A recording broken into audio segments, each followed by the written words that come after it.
Chapter 633.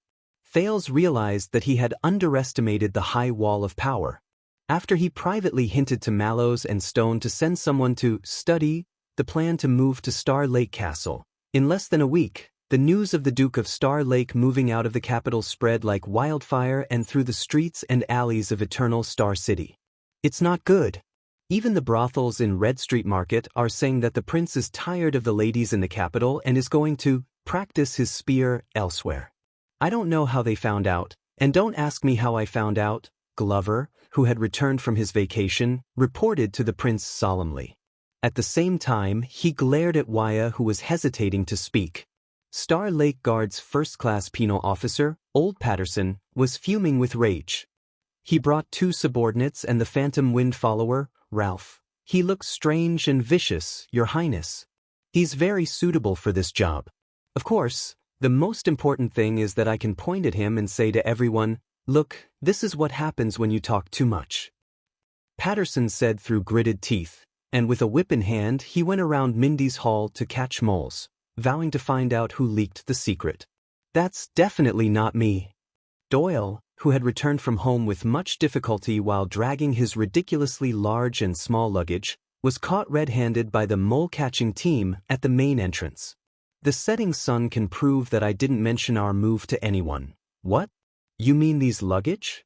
"Hee, my parents forced it on me. I can't do anything about it. Look, even the winter clothes were stuffed in." "So mute. Don't touch my lucky teddy.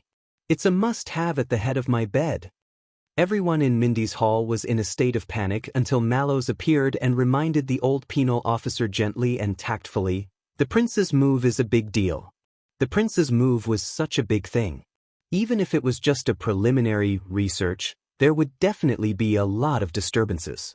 In addition to Mindy's hall's deteriorating financial situation, I think we need to hire more people, cooks, gardeners, coachmen, and maids. What? Wine glasses? What does this have to do with wine glasses? Forget it, I'll just ask His Highness. As long as everyone in Mindy's hall still had family and friends, it was inevitable that the news would be leaked.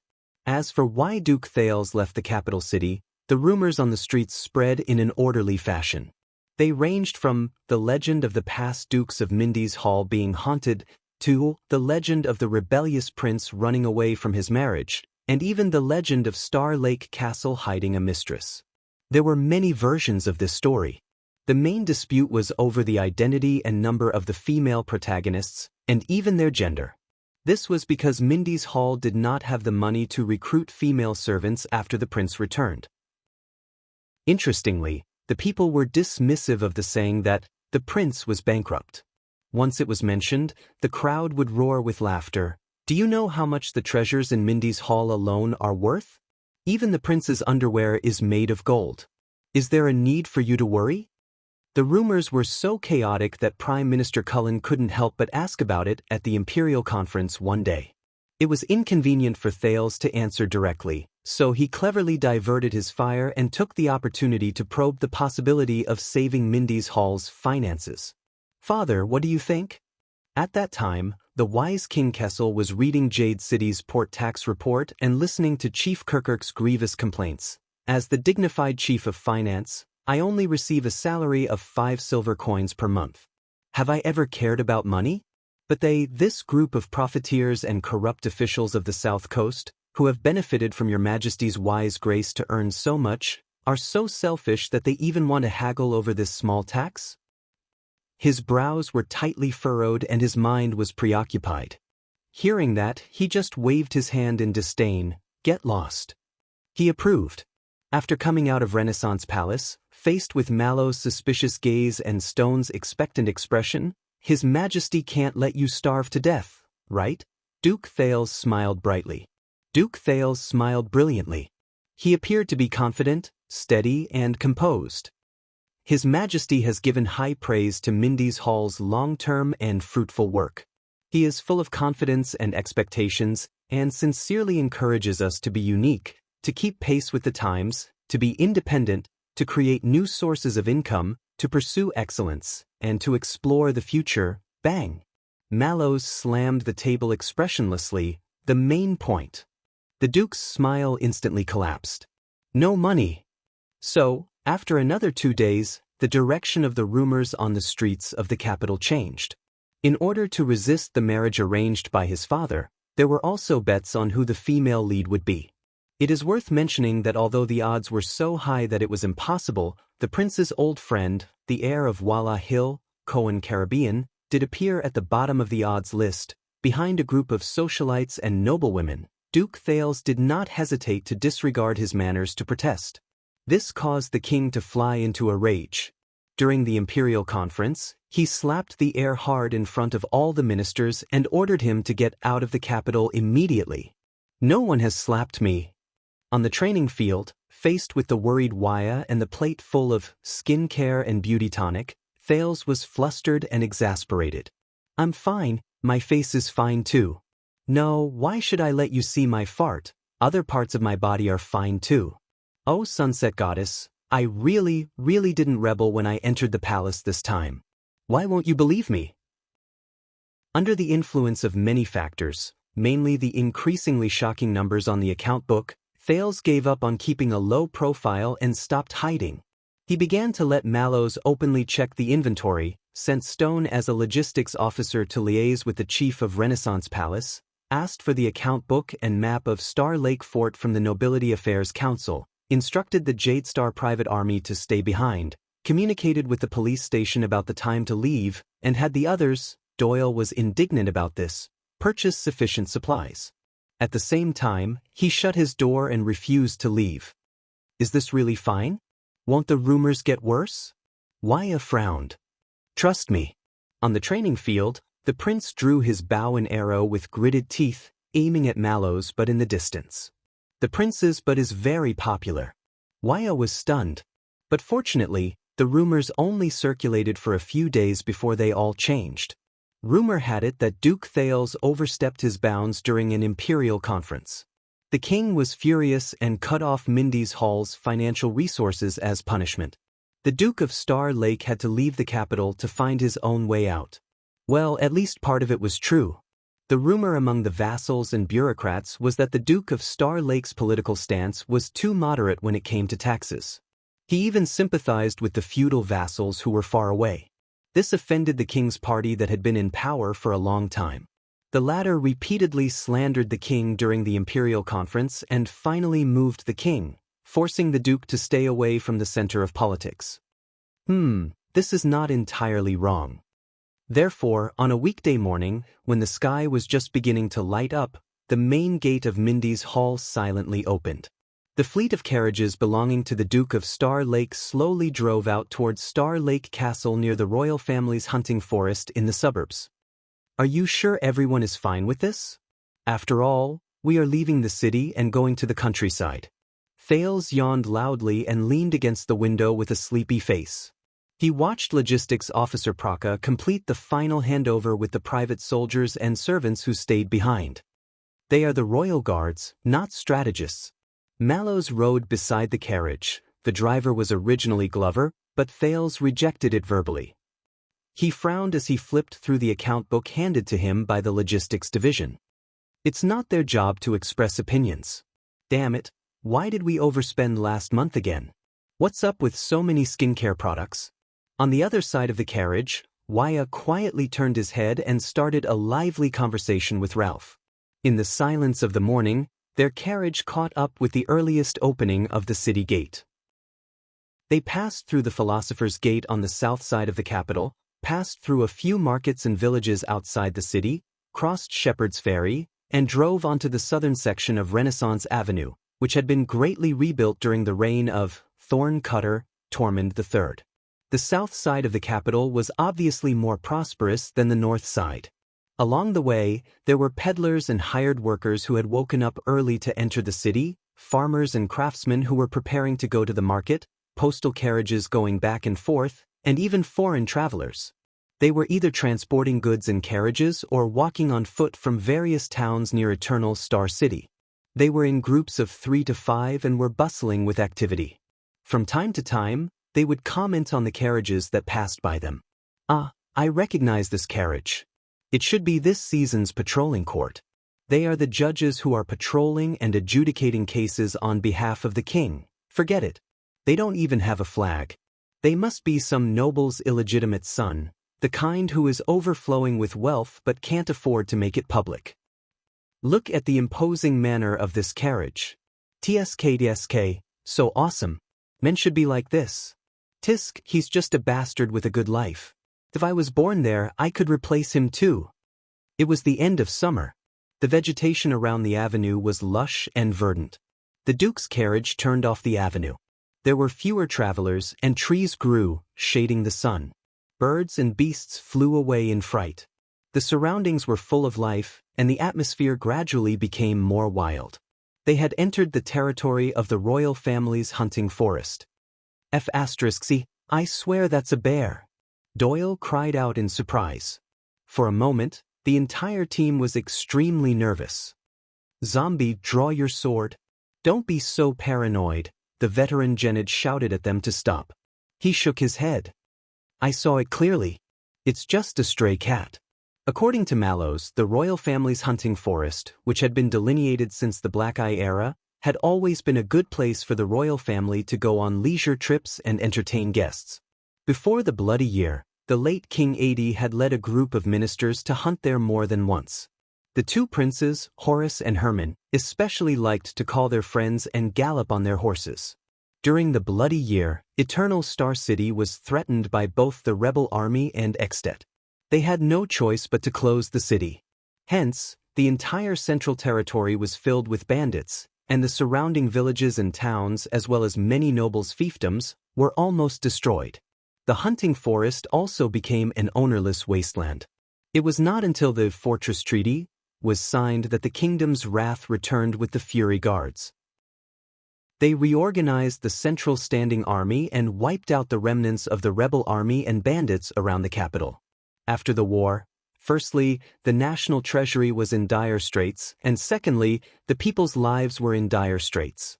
Moreover, the Iron Hand King himself was not interested in hunting or feasting. The royal family's forest protectors who were responsible for guarding and maintaining the forest did not receive any rewards. The merchants and farmers did not have any profits to share either. Hence, they scattered and settled down nearby. Some became tenants in the farmlands, some were hired to work, and some joined the Jade Star private army. Conversely, they became a high-quality source of soldiers when the standing army was reorganized. The kingdom's Wrath's Barren Manor is down that road. Next to it is the barracks of the Central Standing Army.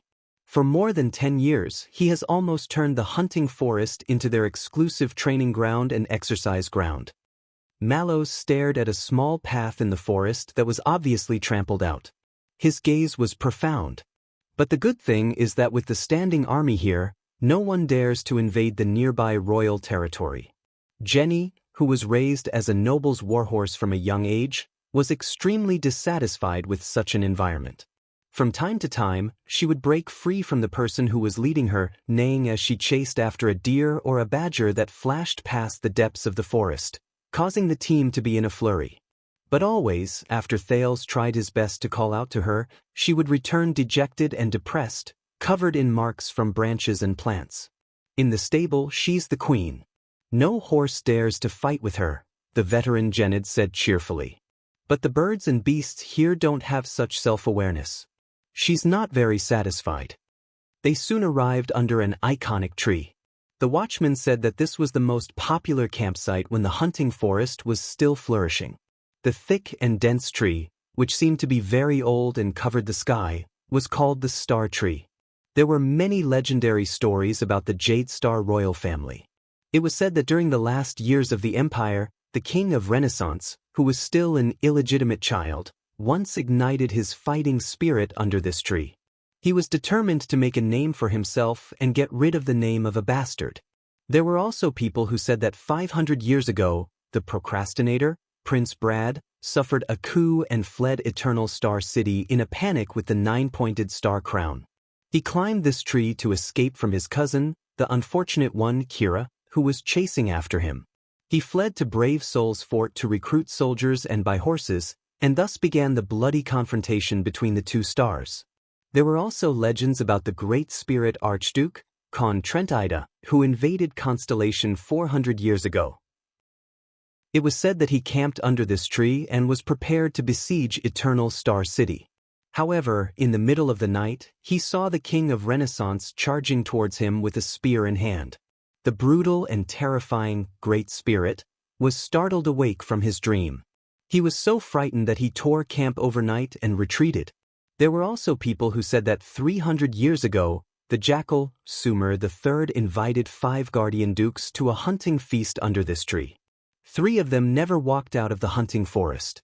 There was even a poem that said that 200 years ago, the conqueror of the north, Erica, who was still a princess, met a mysterious knight who was not recorded in the history books under this tree while she was hunting. That was how she became pregnant with the enemy of the wolves, Kira, whose biological father was unknown.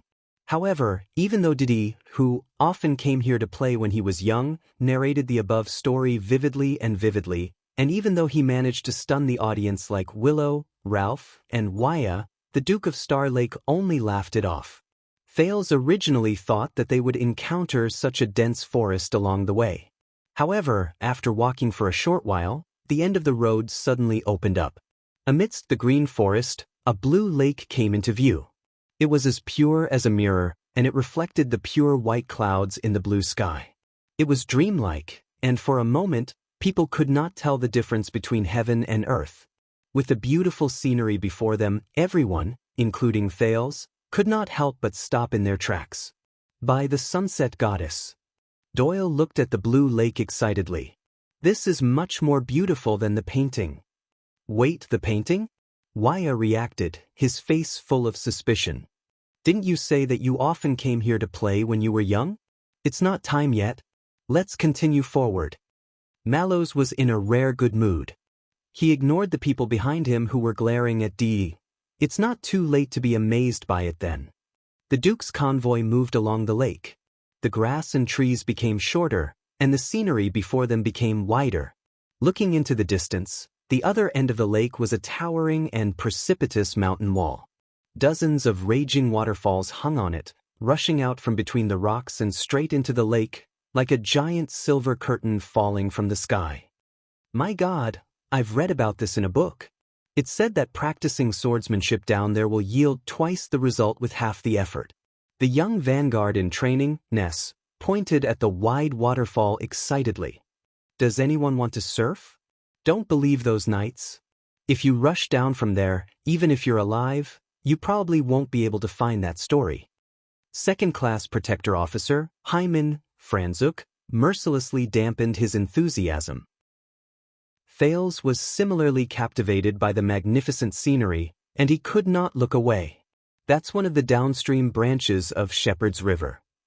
Mallows patiently explained to almost everyone else in the convoy who had not seen this scene before, that's not the case. The riverbed falls here, forming a waterfall and depositing a wide, clear lake. It's called Star Lake. Star Lake. Thales muttered the name in his heart and subconsciously turned his head. Sure enough, on the other side of the lake opposite the waterfall, a towering castle appeared in front of him. It was located at the edge of a hill, surrounded by the lake on 3 sides. It was built in an ancient style, and only a small path could go around the hill, over its moat, and straight into the castle. It blended perfectly with the forest, lake, waterfall, blue sky, white clouds, hills, castle, and all the other elements. It was not abrupt at all, and gave off a tranquil and intoxicating feeling. Everyone subconsciously lowered their voices and lightened their footsteps, as if unwilling to disturb this beautiful corner of the scenery. And that is Star Lake Castle. Mallows stopped his horse and sighed quietly.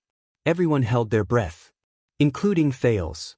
The teenager had done his homework before this. He knew that Star Lake Castle used to be a monastery that was isolated from the rest of the world.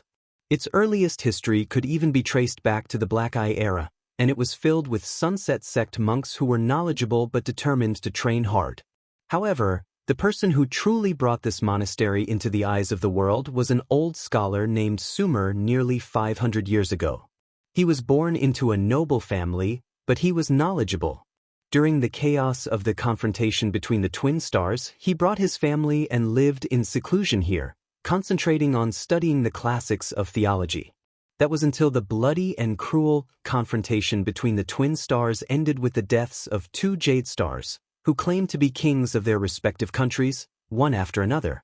However, the morning party and evening party under them, the domestic suzerains who chose sides, formed a blood feud that could not be resolved for generations through the years of war, death, alliance, and betrayal. It was to the extent that when the kingdom was without a lord and the throne was empty, there was not a single heir who could submit to the suzerains of the two equally powerful parties, ascend to the throne and be crowned without any dispute, and reignite the flames of the confrontation between the twin stars. In fact, due to interests and the situation, during the 8.5-year civil war, many members of both parties had been in more than one camp. It was common for an alliance to suddenly betray and return to the alliance. Today, when the king and his vassals had a heart-to-heart, they would solemnly swear to show their loyalty.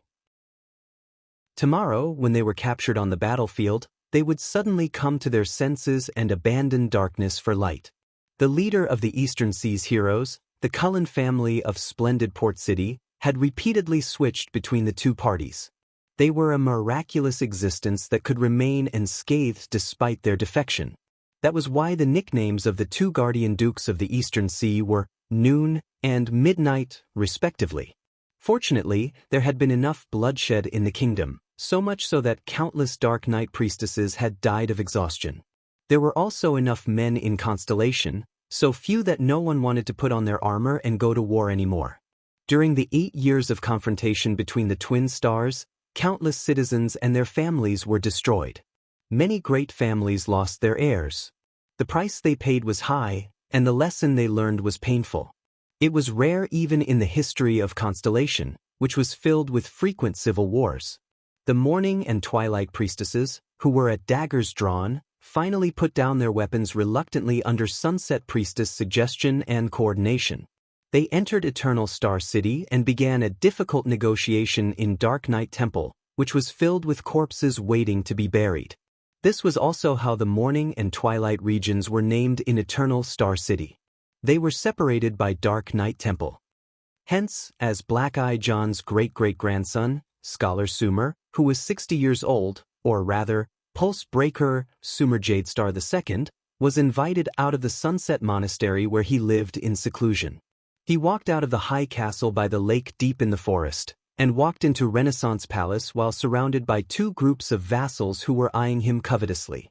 He stepped onto the stage of history and ascended to a supreme position. Regardless of how much the Morning and Twilight priestess regretted this decision, or how it caused their respective alliances to fall apart, not long after Sumer II was crowned, he followed the newly promulgated bloodline decree. He renovated and expanded the lakeside monastery, which he had stayed in during his scholar days, into a castle, and granted it to his eldest son, Alan. He was also conferred the title of Duke to show that the succession had been decided long ago and that there was no room for dispute. From the nobility to the commoners, they must obey this law and not go against it. The confrontation between the twin stars, which was caused by the dispute over the succession of the elder and the younger, was thus brought to an end. Star Lake Castle and the significant Duke of Star Lake were thus born. This is our territory, the castle that we will be staying in the future? Wyatt looked shocked. This sentence made Thales avert his gaze from Star Lake Castle. He cast aside the heavy history and collected his thoughts. Well, at least, the prince was in a good mood. He had a house. The greenery was in place, the lake was beautiful, and there was even a natural swimming pool. But Thales glanced at the corner of the ledger in Mallow's saddlebag. I wonder how the mortgage is calculated. It's a good place. Glover, who was never good with words, nodded as he moved forward. Look at its shape and topography.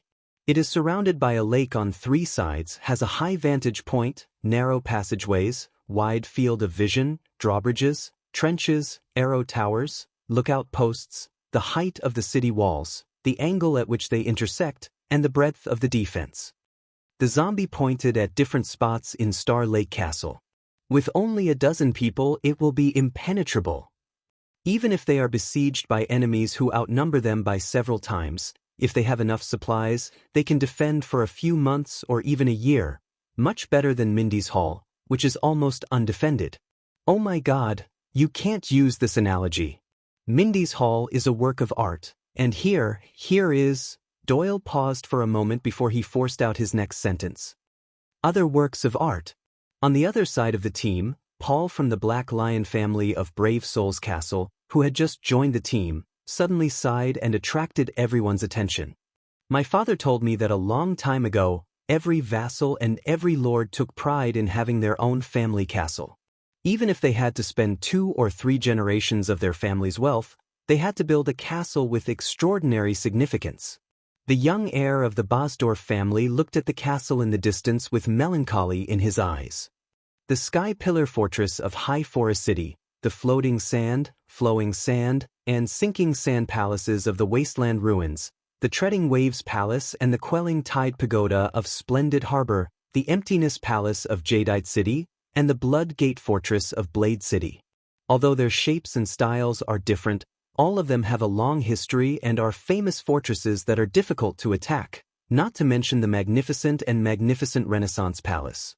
As for Arun's Cold Castle, Bosdorf's Brave Souls Castle, and the Chroma family's Wing Fortress, even their territories are named after fortresses and castles.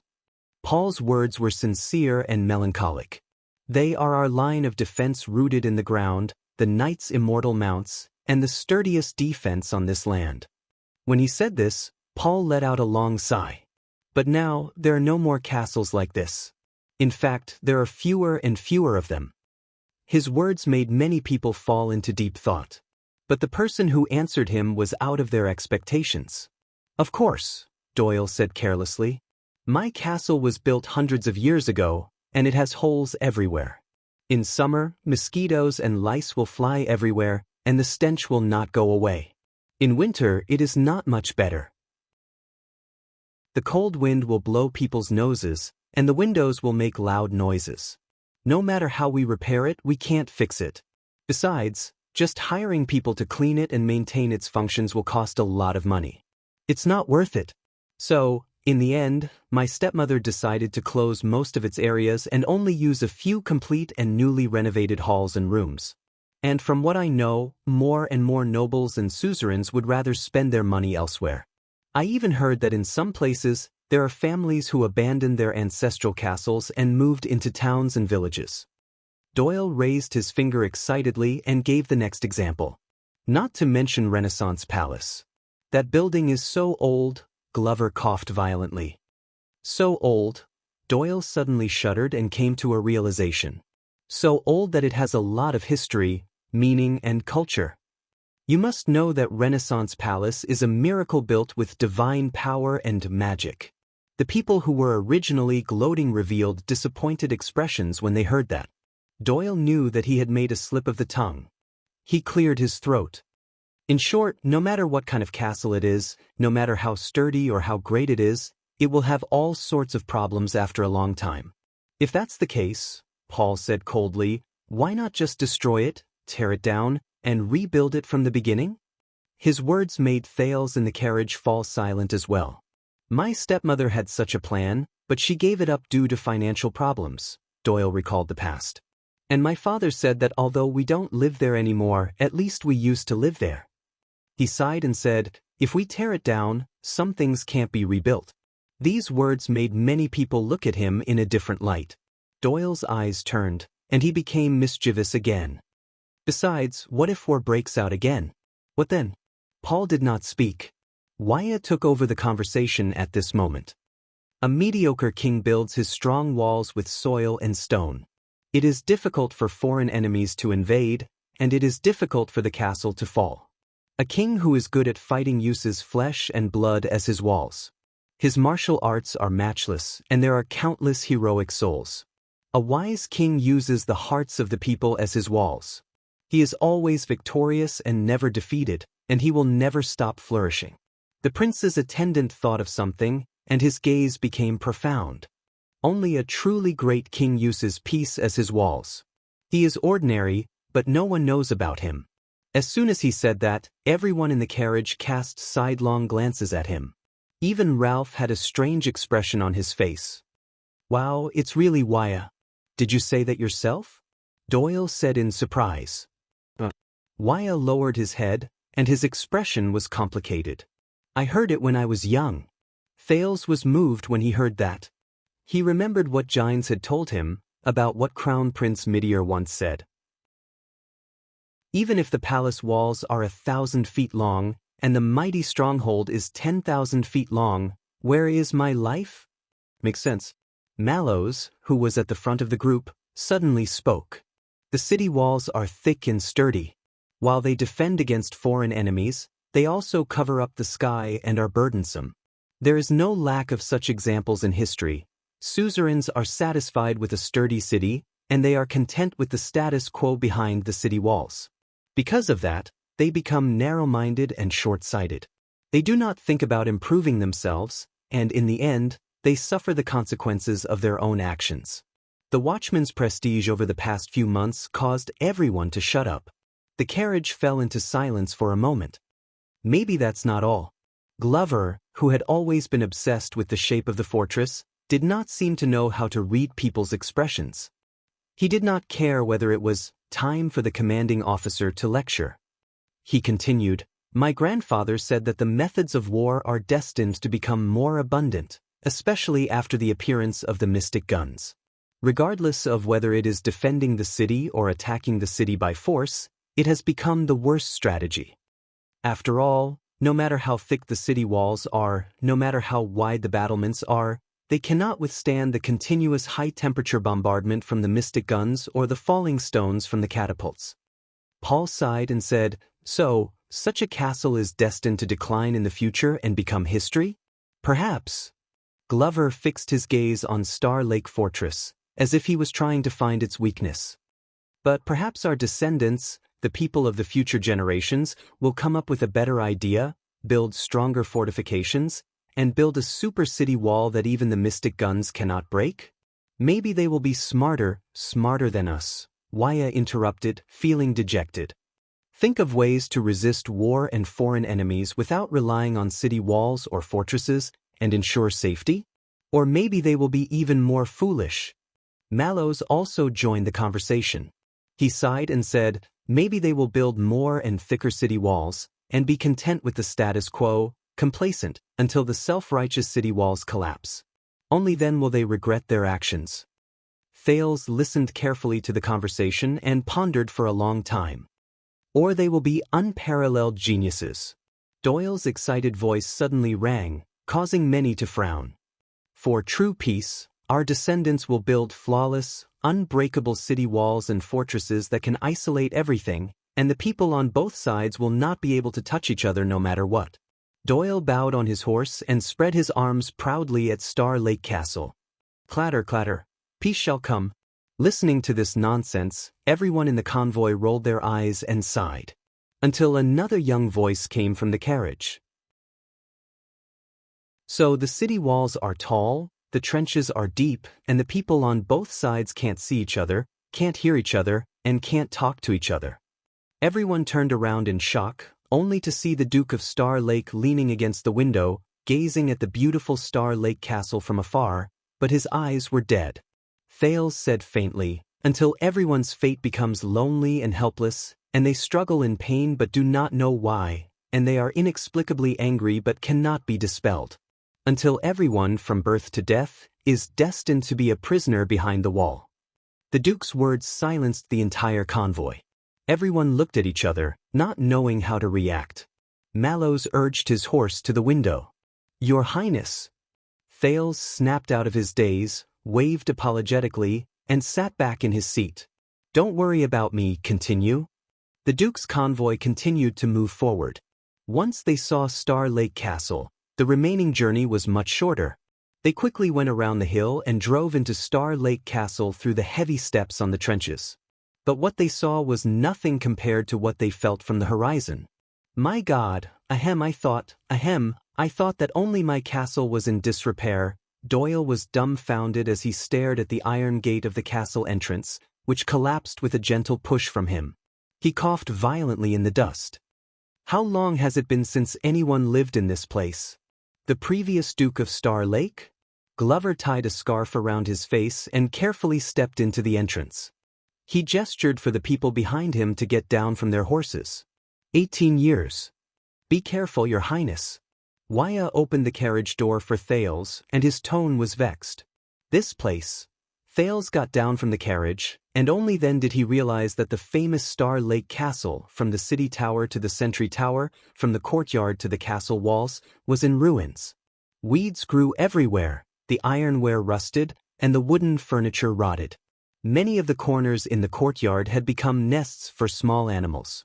When they walked into the entrance, they even startled a group of bats that were resting on top of their heads, causing Jenny to break free from the rope in a fit of rage. When she saw the stable, she probably felt that she was cheated into buying a house, Thales explained later. She neighed loudly, kicked, and panted, causing the guards to be in a flurry. At the same time, she also frightened a flock of birds in the sentry tower, 3 cats on the castle wall, and a swarm of bees under the eaves of the castle. The young duke could not help but frown. All right, it's fine, secondhand. No, it's a rough house. Do we expect to reduce our expenditure in this place? Logistics Officer Stone used all his strength to pull his boots out from a collapsed wooden door. He complained to Mallows in a low voice. What are we relying on? Selling antiques? Ah. Doyle carefully walked around the uneven floor tiles, pushed aside the spider webs, and arrived in front of the old gate of the main castle. He pulled the door knocker and said sarcastically, "Be careful, everyone. Be careful, everyone, we're in an antique. It'll cost thousands and tens of thousands if you bump into it." Doyle was unconcerned when he heard everyone telling him to shut up. He smiled and turned his head, preparing to open the gate.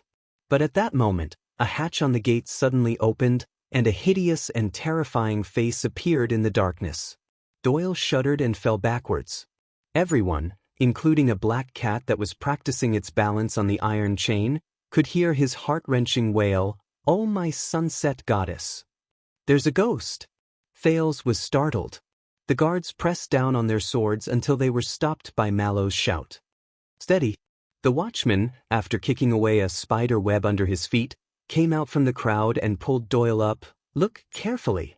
Everyone looked closely and realized that the main gate of the main castle had been opened at some point in time. Thales furrowed his brows. The main castle was pitch black, and the atmosphere was ominous. In this darkness, a stooped figure holding an everlasting lamp silently appeared in front of them. *CK. Seeing this person, Doyle still wanted to cry out in surprise, but he was dragged to the back by Glover and Bastia. The hunched figure walked through the gate shakily. He had wrinkled skin and white hair. He was senile and moved slowly. He was an old man with one foot in the grave. But the moment the old man looked up, Thales felt a sharp pain. "Guards, mind your manners." Mallows tidied his dusty clothes and turned around. "This is the watchman of Star Lake Castle." Thales carefully sized up the old man in front of him. He was dressed simply and his eyes were cloudy. He looked at them, but it was as if he was looking at the horizon. The old man with the lamp grinned, revealing his gums that had only a few teeth left. He gave them a strange smile. The old man's voice was barely discernible. There was a faint chill in it that sent chills down everyone's spine. "It's been a long time." Mallow's expression was the same as usual, but his polite tone was extremely respectful. "But I believe you have already been informed." The old man did not move. With the main castle's darkness behind him, his figure with the lamp looked even more eerie. The guards looked at each other, their hearts filled with doubt. Mallows extended his hand to Thales in the group and said respectfully, "Please allow me to introduce you. Please allow me to introduce you. This is Prince Thales Jadestar, the new master of Star Lake Fortress." Thales could not help but straighten his back and smile when he heard this. The old man held the lantern. His gaze swept past Thales, but there was no spirit in it, as if it was a boring routine. "Yes, we are here to take over the castle, my dear." Mallows bowed deeply in the face of the old man's answer, whether he understood it or not. and called out the old man's name. Vitano Cato. End of this chapter. Chapter 634. Star Lake Fort, Night. The guarded dining room was covered in dust and cobwebs. Only 2 candles emitted a red light, casting eerie shadows. But at this moment, many people were sitting in the dining room. It was noisy and lively. That old man, Vitano, he leaned against the wall, his legs propped up on the bench and munched on a piece of bread. I haven't heard him say a word since he got here. Is he a zombie crawling out of the ground? Zombie. Everyone who was eating at the same table looked at each other and subconsciously looked at another table behind them. Doyle realized something. He smiled awkwardly and waved at the real zombie, Glover. Sorry.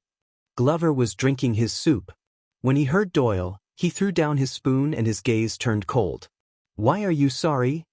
Doyle was stunned by the zombie's ferocious gaze. Doyle realized that something was wrong. He laughed at himself and lowered his head.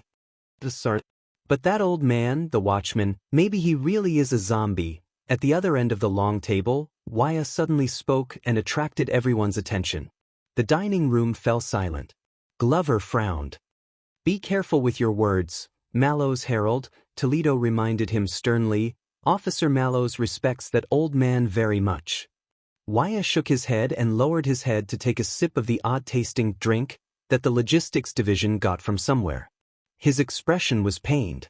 No, I mean he's not that simple. Doyle leaned forward. What do you mean, really, Wuxia? Star Lake Fort has been without a master for years. It's almost becoming a nest for animals, Wuxia said solemnly, and animals are very sensitive to their territory. We can scare a flock of crows out of the corner with just a breath, but, he raised his head and looked at everyone.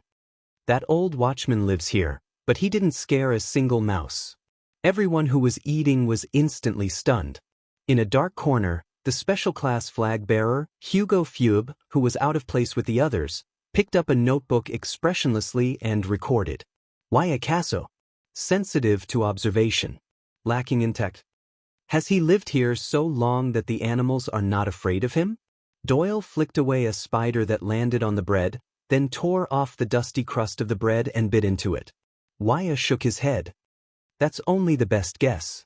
Logistics Officer Praka turned his head around from the window. What's the worst? Opposite Glover, Ralph looked at his own soup bowl in annoyance. There was a spider that had flown out of nowhere and was struggling with all its might. Doyle sighed. Zombies. At this point, Doyle seemed to have thought of something and waved at Glover in embarrassment. That's sorry. Glover snorted angrily and swallowed the food in his mouth. Morgan, Costa, it's your turn. 2 tired figures walked into the dining room. The 2 people in the dining room took turns. Doyle's eyes lit up. Hey, Bastian Ness. What do you think? Is there anything good in Jackal Tower? You mean apart from cobwebs, ashes, cat droppings, bird droppings, ghosts, rotten wood, and rusty iron? The young vanguard, Ness, picked up the kettle and poured himself a drink. Let me think. Oh yes, there's a rotten rag. It smells like shit. Damn it, what's that smell? Mate, tea. Praka drank his tea contentedly by the window. Don't ask too many questions. If you do, you'll know it's sponsored by the logistics division.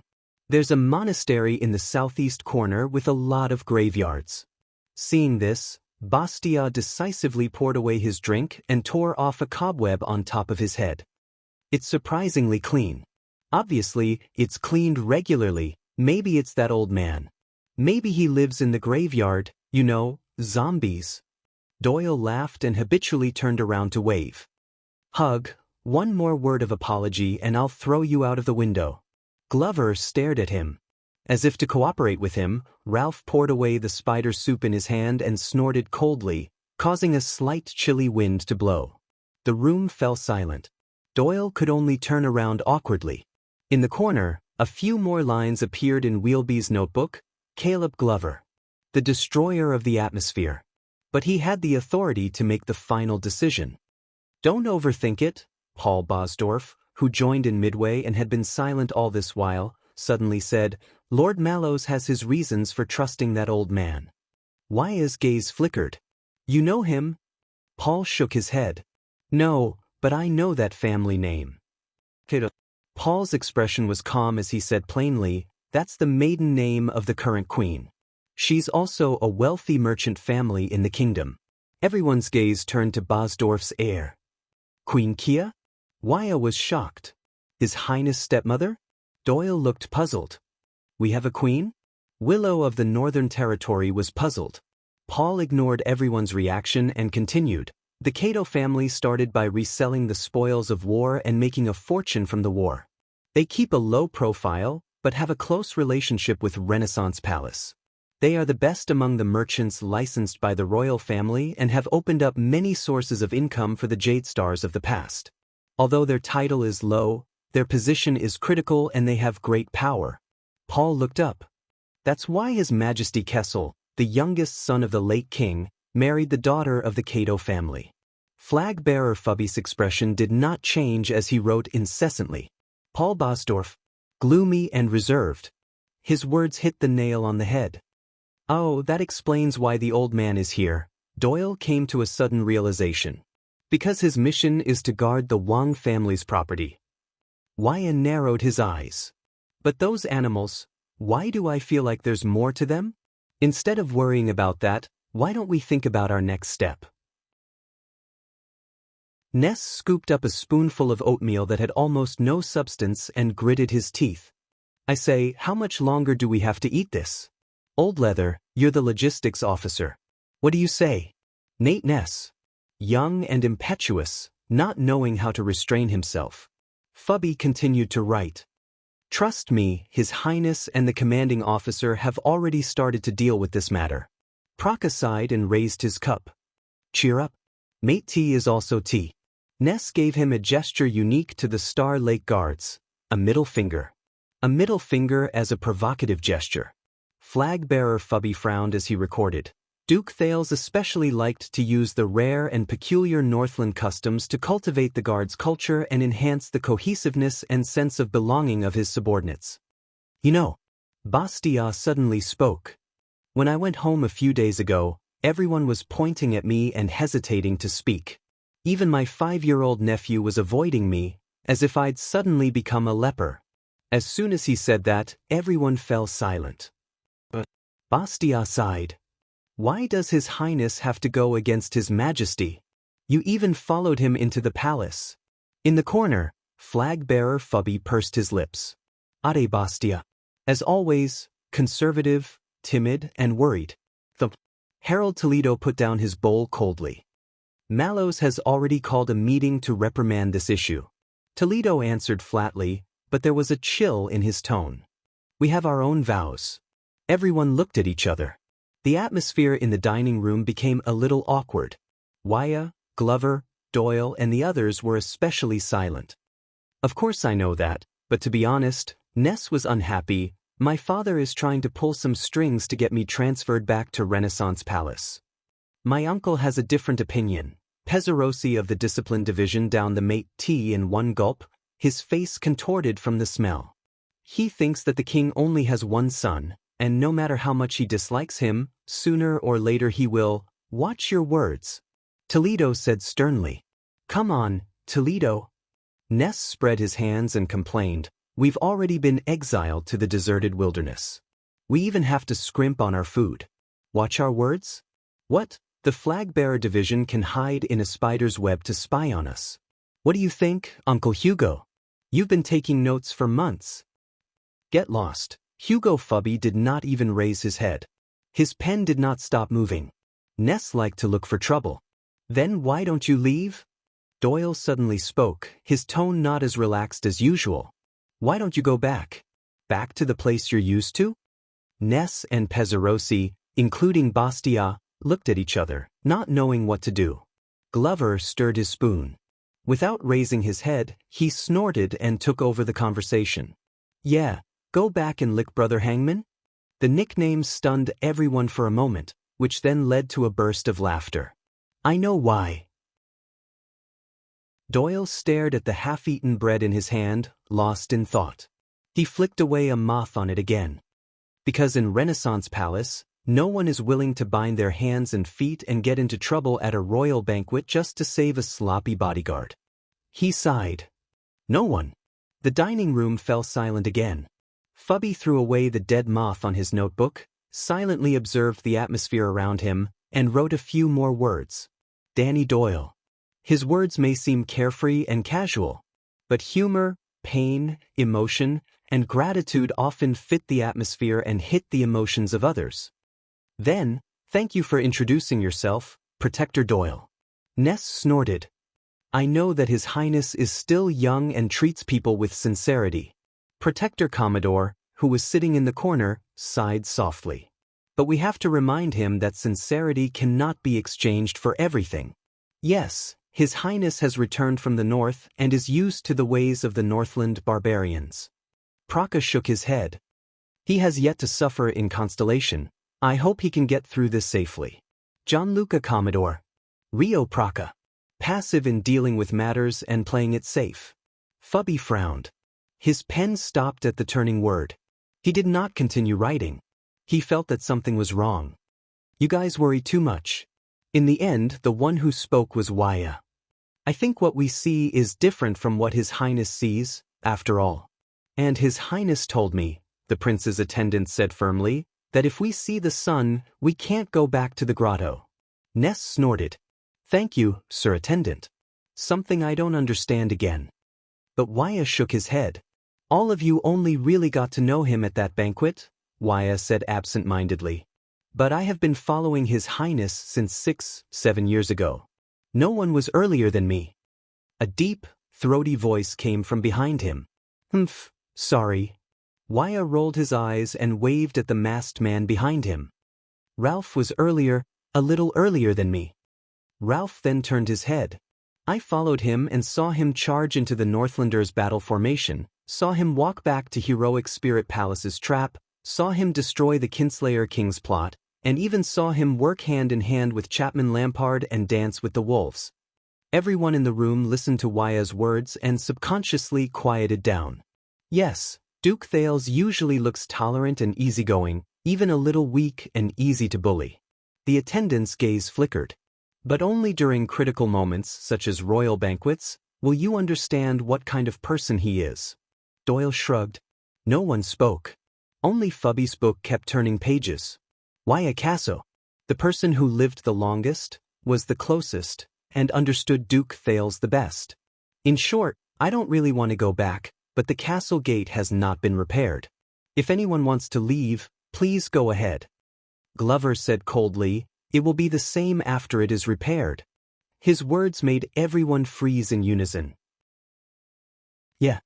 Doyle lay down on the pile of junk behind him and stared at the spider webs in the corner of the ceiling in a daze. You make it sound like we have the money to repair the gate. This book was published by Read the Book and Get a Cash Red Packet. Everyone burst into laughter. Fubby narrowed his eyes. Danny Doyle, the mediator and manipulator of the team's atmosphere. Everyone in the dining room gradually finished their dinner and left in 2s and 3s, complaining. Hugo Fubby raised his gloomy gaze and turned to the next page. Thales Jadestar. Hesitation. Weakness. Compromise. Gentleness. Childish. Willful. Impulsive. Unscrupulous. Full of emotions. Vengeful. Lazy and slick. Strange interests. Likes to be alone. Makes a fuss. Never cares for attendance. Does not bend over and pretend. Is not good at establishing prestige. Does not care about etiquette. Does not like to interact with people. Does not need to bribe or rope them in. Does not care about the glory of inheritance. Does not use collective slogans to brainwash them. Does not know any of the methods the nobles use to win over people. When Fubby wrote this, he changed the direction of his pen. But not only did his subordinates' loyalty not decrease, they became even stronger. Rumors were hard to shake. It was surprising. Fubby's gaze sharpened as he wrote the last sentence. Where is the hidden danger? In the next second, he slid his finger across the spine of the book, and the words on it disappeared, as though they had seeped into the paper. Only a blank space was left. Mallow spent a total of 3 days to clean up a part of the dilapidated Star Lake Castle. At least, it was barely livable. Unexpectedly, Star Lake Castle occupied a large area and was fully functional. There was the main hall, the Jackal Tower, the Rapid Shadow Tower, the meditation room, the Ascension Hall, the Brilliant Area, the dining room, and several other different areas. They were used to receive guests, stay, read, meditate, relax, and host banquets. There was also the Lakeside Monastery, which had long been abandoned but was still preserved. There was also the Starlight Courtyard, commonly known as the Lumberyard, which was used to station troops and train soldiers. There were probably no less than 300 or 400 rooms in total, not to mention the possible hidden passageways and secret rooms. Until now, Thales could not remember how many ways there were to get from the main hall to the study and bedroom. Mallows could only order the Logistics Division and the Defense Division to seal off the passageways that led to unknown or dilapidated locations. Then, they worked overtime against the different versions of the old castle map, corrected the markings, and continuously recorded and unsealed the newly arranged rooms and areas. But the good news was that the Chief of Palace Staff, Baron Quinton, was easy to talk to. He notified the surrounding villages and towns in advance, and asked them to compensate the nominal suzerain, the Duke of Star Lake, for his food and clothing so that Thales would not starve to death in the castle. Then, with the help of the Chief of Palace Staff, the Logistics Division continued to recruit servants, cooks, and gardeners from the villages, on the condition that part of the rent and taxes were waived. Your fief is about the size of a small baron's territory. Of course, it's not the barons of the Northern Territory or the Land of Cliffs. All of their territories are uninhabited wastelands, and the area is almost the size of the Count of South Coast Hill. This morning, Thales was walking on the ridge of the fields. Accompanying him was Baron Quinton, who had rushed over from the capital. The latter was talking non-stop about the fields in front of him. 6 farms. Other than one belonging to Sunset Monastery, which serves the gods, the other 5 have to report to you. There are self-owned fields, rented fields, and public fields with a long history. But now, they are all complicated and intertwined. 5 respectful butlers followed behind Baron Quinton. Each of them held a thick stack of account books and records. More attendants, guards, and servants followed behind them, trembling with fear. The production of each farm is different. It's far from enough to feed just the farmers. For this, we have hired many workers to produce grapes, wool, and other primitive crops according to the season and the weather.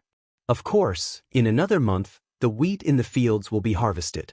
It will be very busy then, and we need even more manpower. Thales frowned as he listened. They were in a farm that belonged to Star Lake Castle. Along the way, they saw farmers carrying farm tools and leading cows and horses to the fields, or farm women carrying fur baskets to work in the workshops. They might not know Thales, but when they saw Baron Quinton and a few butlers, their expressions changed slightly. They retreated in unison and lowered their heads as they whispered to each other. There are also 3 villages or small towns with a long history. Even war could not erase them. They pay taxes to the royal family regularly. It's just that things have not been going well recently. Everyone prefers to go to Eternal Star City or other large towns to find work and make a living. The Chief of Palace Staff spoke excitedly as he walked. He was very familiar with the situation of Star Lake Castle's fief. Also, your fief is next to the Wang family's hunting forest. If the villagers want to hunt some game or chop some firewood, as long as they pay enough and don't do it too openly, we will turn a blind eye to it. It can be considered as an output.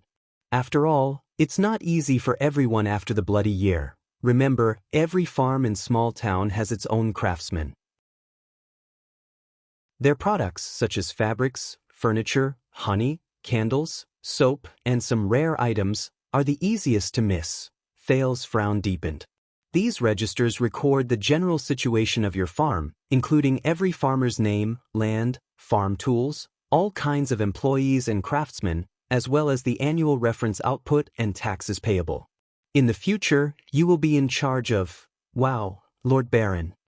Thales, who was having a headache, had to interrupt him. I need to, remember all of these things? Baron Quinton glanced at him and immediately understood the Duke's current mood. He sighed softly. Every respectable family will have their own trusted butler to manage the master's accounts, collect rent, hire manpower, supervise the work, and take care of the master's basic necessities. In fact, the bigger the family, the more they need a good butler. Damn it, Cordero, don't let me see your subordinates slacking off again. The chief of palace staff used only a second to seamlessly switch from being kind to flying into a rage. He reprimanded the local manners butler. The latter was drenched in cold sweat as he turned around to yell at a few employees who were hiding in the shade and gossiping while pointing at Thales and his group. Chief Quinton turned around angrily. Believe me, from the farmers to the workers, from the butlers to the overseers, they are lazy, cunning, crude, impatient, but greedy, unscrupulous, arrogant, habitually gluttonous and lazy, deceiving their superiors and subordinates, racking their brains to work less and earn more money. You need to have the shrewdness and wisdom of a fox and the strength and majesty of a lion to control these ingrates. It seems that you are the one who is truly indispensable in this land, Thales said sincerely with a lot of emotion. Baron Quinton coughed. His words were humble in fear and trepidation, but there was a hint of joy on his face that could not be concealed. Oh my, Your Highness, I dare not say such things. I was merely deceived by the late king's trust. So, butlers? Thales looked at the chief hopefully. Quinton snapped out of his daze. Oh yes, and we, you can say, are the butlers of the Jade Star royal family, one of them. For this, I need to know all the lands and estates of the royal family, every inch of production, population, and labor. Thales immediately took the bait. If that's the case, I believe that I, a newcomer, should not usurp the host's position.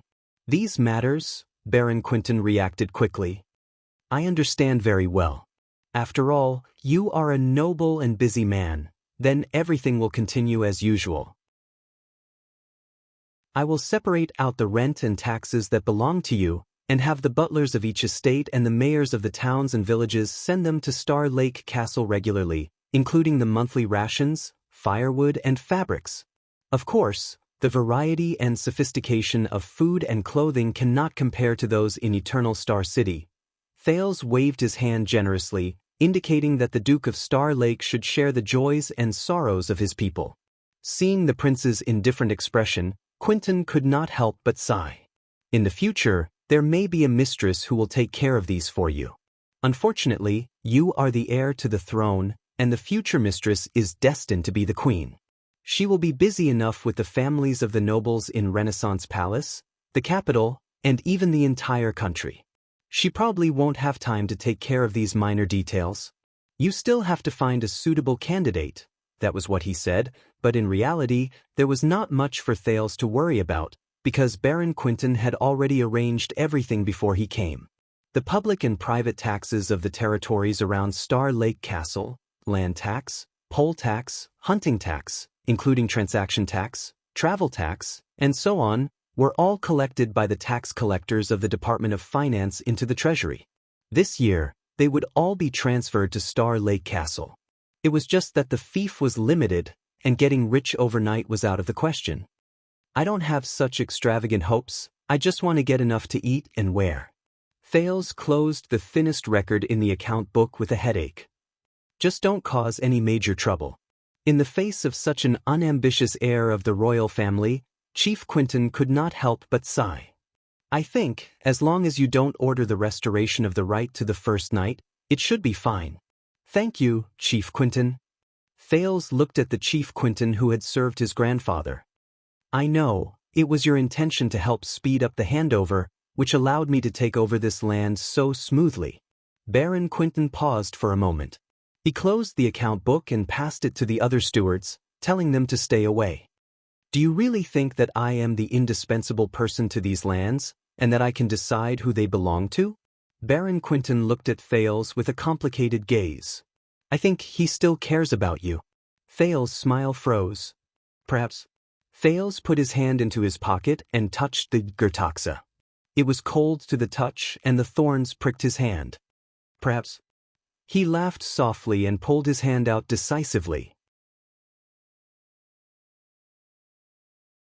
Chapter 635. After a week, Duke Thales settled down in Star Lake Castle, but he could not neglect the lessons of the heir of the kingdom. Thales sighed deeply. Language itself is a competent historian. It records the history of the past. Scholar Bonner was very responsible. Despite his old age, he still insisted on coming to Star Lake Castle once a week to teach Thales grammar. This made the Duke very apologetic, especially since he knew that at this moment, the biggest obstacle between Eternal Star City and Star Lake Castle was far more than just the distance between the city and the countryside. When the language of the ancient empire prevailed, the empire was in a prosperous and peaceful period. The 5 crops were abundant, and agricultural production occupied a large part of the language. You see, just this small textile house alone, from the loom to the thread winding, has derived many commonly used words. At first glance, we wouldn't even think that it has anything to do with agriculture and textiles. Fortunately, the old scholar was much more spirited after leaving the city. He often brought Thales to the nearby fields or villages on a whim, and would point out ready-made teaching materials at random. Pursue, Your Highness, pursue the origin and history behind words, and you'll master the trick of using them faster, Scholar Bonner said with emotion. Believe me, it'll be very interesting, and you'll see through the so-called truth of expression. After Scholar Bonner set an example of academics not being swayed by politics, the other teachers were also deeply encouraged and gradually returned to normal, rushing to the castle for lessons. Many of them were excited to visit Star Lake Castle, and some even took the initiative to stay overnight. Production and life are the source of mathematics. When we arrive at Star Lake Castle, we can study the mysteries of mathematics wholeheartedly without distractions. In mathematics class, Scholar Julio looked at the clear blue Star Lake outside the window, and his eyes almost bloomed with joy. But Thales knew that what the scholar was really not used to was the formal and strict atmosphere of Mindy's Hall. On the contrary, in the countryside of Star Lake Castle, he was more at ease. But Thales had to suffer. Just in time, as we mentioned last time, in the maritime industry, captains often need a lot of complicated multiplication and division calculations to determine the relationship between direction and time. This involves a problem. How can we simplify the complicated multiplication and division into easy-to-understand addition and subtraction? An ancient wise man left behind a genius idea. If we can derive the power of a power separately and use it as the object of calculation, the prince could not take it anymore. He slammed his palm on the table. Great timing, Scholar Julio. I have big math questions. Julio's expression changed. He put away the charcoal and sat upright. Yes. Thales crooked his finger, and Ralph immediately walked over with a stack of books. These account books were given to me by Baron Quinton. They record the current population, land, output, and tax situation of Star Lake Fort. The numbers are complicated, and they have been making me anxious and unable to eat or sleep well these days. Thales took the stunned Julio's hand and sincerely handed one of the Grange maps to him. And I urgently need a talented person to check, summarize, and answer for me. Julio's eyes widened. No, Your Highness, I'm your teacher. I'm here to teach you, but Thales was incredibly sincere. No, Julio. Not only are you my teacher, you are also the person who understands numbers and calculations the best in my castle right now. You are also the person who is closest to the mysteries and secrets of numbers. I believe that you can help the people of Star Lake Castle. Julio was a little touched. Thank you for your appreciation. I may be able to help, but I cannot reduce the time for your lessons. After all, this concerns the learning and ability development of the heir of the kingdom. These account books and records are related to the happiness and well-being of my people. It is also my proper occupation, Thales said with a sigh. Look at this beautiful land. Are you willing to let the people on this land starve? As the Duke of Star Lake, do you think I should prioritize my own abilities and qualities, or the happiness and well-being of the people of the kingdom? What you said makes sense. I also admire your selfless ambition, Your Highness, but it still won't do. I'll give you an additional raise. Double your salary. Your Highness, You really love the people like your own children. Shall we start now? But you have to pay on credit. What? Your Highness, hey wait. Don't tell me you're skipping classes to reduce the time for your math lessons. How could that be? By the way, this is the book you recommended, Tales of an Alien Star. The story about Prince Herman being sacrificed is very interesting. No, when did I recommend you? No, this is a forbidden book. Where did you find it? Sunset Temple's Forbidden Book Vault. By the way, I also found this. Bishop St. Liju's Complete Collection of Enlightenment in Archsea City. What? St. Liju's Complete Collection of Enlightenment? Your Highness, can I wait, the collection in the Forbidden Book Vault? No, how did you borrow it? To be exact, I didn't borrow it. Then can you help me take a look at these farm account books? I can't. It's class time now. You didn't borrow it? Then how did you get it? It's a pity. The little nun who guards the Forbidden Book Vault checks the vault every year. Looking at the time, I'll have to return Collection of Enlightenment next month. TSK, what a pity. Let's continue with the class. Scholar. Scholar? Scholar Julio. What's wrong with you? Sob, Your Highness. Sob, I understand. Please give me the account books, I'll take a look. In comparison, the theology class, which had also been moved to the countryside, showed another side. It's okay. It's nothing. Sunset will not punish you for this. On the contrary, Sunset is tolerant and kind. She will pity your misfortune. Just don't believe in that name anymore. Instead of placing your hopes on external objects, it's better to believe in your own hands. Priestess Meljen gently comforted a trembling farmer who was tied up. The latter was reported by the steward of the farm, saying that he knelt in the fields in the middle of the night while waving a torch. He slit a sheep's neck while he chanted a mysterious name that he did not know, praying for good weather and a fruitful farm. This made Wuxia rather indignant. You let him go just like that? Even if he believes in heresy and disrespects Sunset? The attendant glared indignantly at the farmer who was scared out of his wits. He returned home with the help of his wife and son. The temple has already investigated this thoroughly. Meljen made a prayer gesture without turning her head around. That is not heresy. It is just a folk belief that has existed for a long time. It is especially popular in the Land of Cliffs, and that poor farmer moved here from the Land of Cliffs when he was young. Wuxia glanced at Thales. So? Priestess Meljen finished her prayer and turned around. Her tone was both instructive and reproachful. Our history is not fractured, dear Squire Casso. Even Sunset Goddess has to shine after the light of the God of Light and the Holy Sun. Perhaps Dawn will have to take a portion of her glory. Meljen looked at the farmers and craftsmen who were busy coming and going in the farm. Look at them. Their ancestors have been bound to this land for generations. Farming, herding, and weaving have been like this since the era of the God of Light. So in the fields and villages, the ancient gods and old believers, and even superstition and heretical worship are naturally passed down from generation to generation, and it is difficult for them to leave. But this is not their fault. They are not disrespecting us. It is just a habit, ignorance, but it is not a crime. Meljen flashed a smile. This is why we must be compassionate, tolerant, preach endlessly, and persist in educating people. Behind her, Nun Nia's face was filled with agreement and admiration. All right, I am not making things difficult for that farmer, but Wuxia looked at Thales. A few days ago, His Highness was reprimanded by you because he doubted one of the scriptures. He was punished to copy and memorize his words. You were merciless. But when they practiced magic in the fields, you comforted them with gentle words and forgave them. This doesn't seem fair.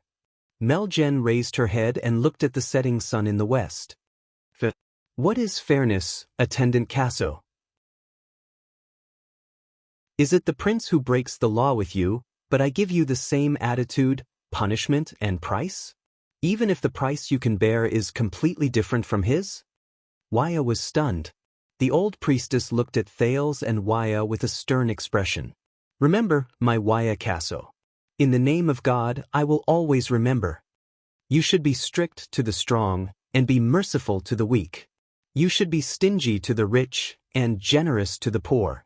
You should be cruel to the merchants and kind to the farmers. You should be blunt to the nobles and speak gently to the commoners. Be wary of the armored swordsman and be merciful to the plowman. When Wuxia heard this, he could not help but put the sword that was exposed to the ground back under his clothes. If you want the scales to be stable, you need to move the scales to the lighter side. Meljen stared at Wuxia. These are the supreme words of praise that the sunset goddess gave to the king of Renaissance through the words of the prophet, Mohammed, before he died. When Thales finished listening to this, he bowed with a stern expression. Thank you, I will remember this lesson. Wuxia was silent for a while before he bowed along with the Duke. Priestess Meljen's stern gaze moved away from Wuxia and turned to Thales. Very good, but I hope that you will not just remember it. The prince paused for a moment. Then what about the believers and the true heretics? Meljen smiled. I do have an answer, but I don't think you will like it. 2 weeks passed. Star Lake Castle became cleaner and tidier, relatively speaking. The problem of food and clothing was solved, and everyone's lives gradually returned to normal. Thales learned his lessons in an orderly manner. He began to master reading, writing, chanting, and chanting the common language of the elves. He could memorize the passages and allusions in sunset scripture, and perhaps some other forbidden books. He had a clear understanding of the different lands, population, and production in this fief, thanks to scholar Julio. He could accurately locate the city of Longchant in Dragon-Kissed Land, the 3 classical capitals in Thornland, the Hall of Kings Chronicles in Steel City, the 8 main cities in the 3 kingdoms of Mystery Sea, the 4 great forces of power and 16 city-states in Kemu Union, and the locations of the 7 seas in the Western Peninsula. He could also find the intersections between their history and the kingdom's history in the Jadestar family tree, which had a long history and many branches. The newly appointed Duke of Star Lake soon gained a good reputation in the fief and the countryside due to his gentle governance. He did not care about anything, non-increase of taxes, he had no ambitions, and laissez-faire, he had 0 sense of existence. But this caused some people to be rather critical of him. That's it. One day, during a martial arts lesson, Mallows was summoned to the capital due to an urgent matter. Doyle, who was in charge of sparring with him, relaxed and complained to the prince in the lumberyard, I thought that with your courage, wisdom, and knowledge, you would do something different in Star Lake Castle? Thales raised his wooden sword and exchanged blows with Wuxia as he answered, Very good, Wuxia. Good, Wuxia. I like that. Different things like? Doyle flicked his armor, bored out of his mind. I don't know. Reform, improvement, innovation, progress? Just like how some knight poems describe it, a knight with great vision obtains his own fief, enacts new policies in a grand manner, wipes away all diseases, accumulates land, armies, and food, and finally creates a developed and advanced country, conquers the world, and creates history? Thales smiled. Reform, improvement, innovation, progress. He turned his hand over and parried Wuxia's attack. Very good, Your Highness. The attendant found it hard to describe his surprise. Compared to when you were in Dragoncloud City, you have improved a lot. You have even mastered the power of eradication. Practice makes perfect. Thales pressed his left wrist, which was throbbing in pain, and revealed a fake smile. He tossed the wooden sword to Wuxia and prepared to rest. At the same time, he answered Doyle's question. It's not that I don't want to bring about change, Doyle, it's just that. Thales was silent for a while. Do you know how many types of farmers and workers there are in this field, how they are classified according to their nature, where they come from, the number of people in the family, the number of livestock, the number of farm tools, how many different lands and estates they belong to, how their daily routine is, when they go to work and when they leave work, how many tasks they have in a year, what are the differences between the work of the male and female masters, how they cooperate with each other, how many crops and products they produce in an orderly manner, how many of them are self-sufficient, which products are traded in the market, who should they be responsible to and report to, what proportion and rules are used to pay money or goods, what kind of friends they have the most contact with, what do they do for entertainment outside of work, What are their staple foods when they eat? What are their hobbies and topics when they rest? How do they spend their holidays and festivals? How do they handle their beliefs, marriage, socialization, illness, and funerals at home? His words attracted the attention of many people. Glover, who came up with clothes and towels, and Paul, who was practicing his sword at the side, froze at the same time. Doyle listened to the long list of questions, looked at him dumbly, and shook his head. Thales smiled. Very good, because I don't know either. The prince turned around and sighed. But these people, they were born here, live here, and die here for hundreds and thousands of years. They know this land better than anyone else.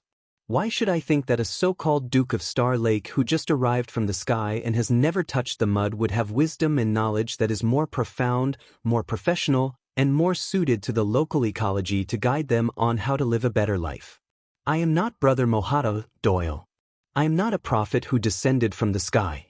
That profession only exists in the sunset scriptures, and I am not that arrogant enough to see through history and point out the direction of the future for the turbid world.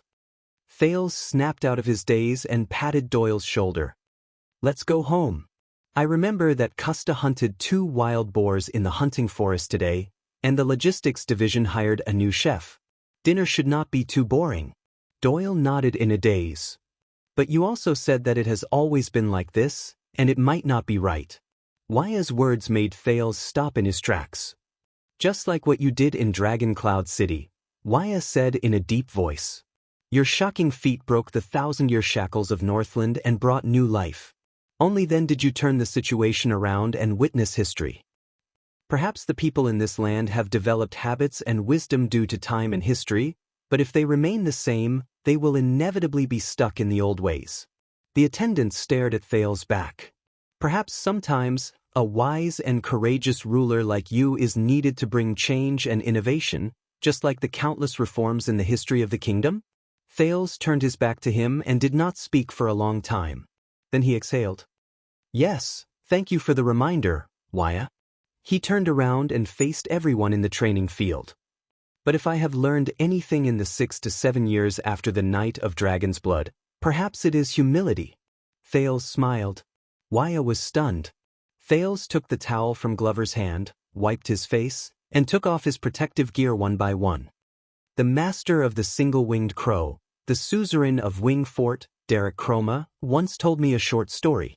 Do you know when did messenger crows appear? Everyone in the training field looked at each other. The ancient empire. The person who answered was Glover. He said seriously, Great Emperor Camelot used messenger crows to deliver military intelligence on a large scale. They played an important role in the war, allowing him to command the army with unbelievable efficiency and control the overall situation. He far surpassed his opponents of the same era and won the first chance to win.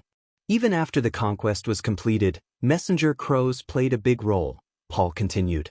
No matter how far apart the territories were, the messenger crows would still arrive at any given time. That was how the great emperor who was in charge of the royal territory was able to firmly rule over all the major provinces. His orders came from the same clan, which increased the effectiveness of governance, strengthened the cohesion of the empire, and reduced the possibility of division. It was an important factor in the empire's ability to maintain its rule after the epic conquest. Hearing their answers, Thales nodded one after another. Not bad. But that was not the first time messenger crows appeared, nor was it the first time they appeared on the stage of history. Thales searched for his memories. About the 700th year of the era of kings, which was 200 years before the great emperor was born, a wise man discovered that some special birds would react differently to specific magnets. This might be the reason why they could travel thousands of miles without getting lost. The messenger crow technology originated from there. Soon, a king of West Billow Cliff decided to put a batch of meticulously cultivated and trained messenger crows into use. They would replace the communication channels between the cities, replacing all messengers, mails, and beacons. I have captured civilization and the future, he said with great courage and hope. Thales paused for a moment. But the situation was not that simple.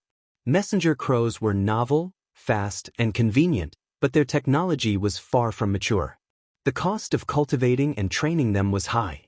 The cost of raising them for a year was enough to feed an ordinary family, and the training period and effect were not satisfactory. Fail's tone became deeper. But the king still believed that messenger crows were the future. Because of this, he did not care about the costs and consequences. He ignored all advice that went against his beliefs and insisted on using messenger crows. The taxes of the kingdom increased because of this. Soon, messenger crows became the new trend. For a period of time, everyone in the kingdom fought to gather bird species, build bird houses, plant bird food, and mine magnetic ores. There was a story about a poor family struggling to survive. They managed to keep their food and feed their messenger crows, but their children starved to death. Hearing this, Wuxia sighed softly. Ralph's arms tightened. Secondly, the appearance of messenger crows affected many people's lives: suzerains, nobles, priests, messengers, postmen, guards, and even heralds and sentries. These were direct. Indirectly, it also affected scholars, scribes, poets who were used to writing long poems, and butlers who collected rent. Some people lost their jobs, some people changed their professions, some people protested, and some people insisted on using the old method of communication. Paul was deep in thought. That's not all.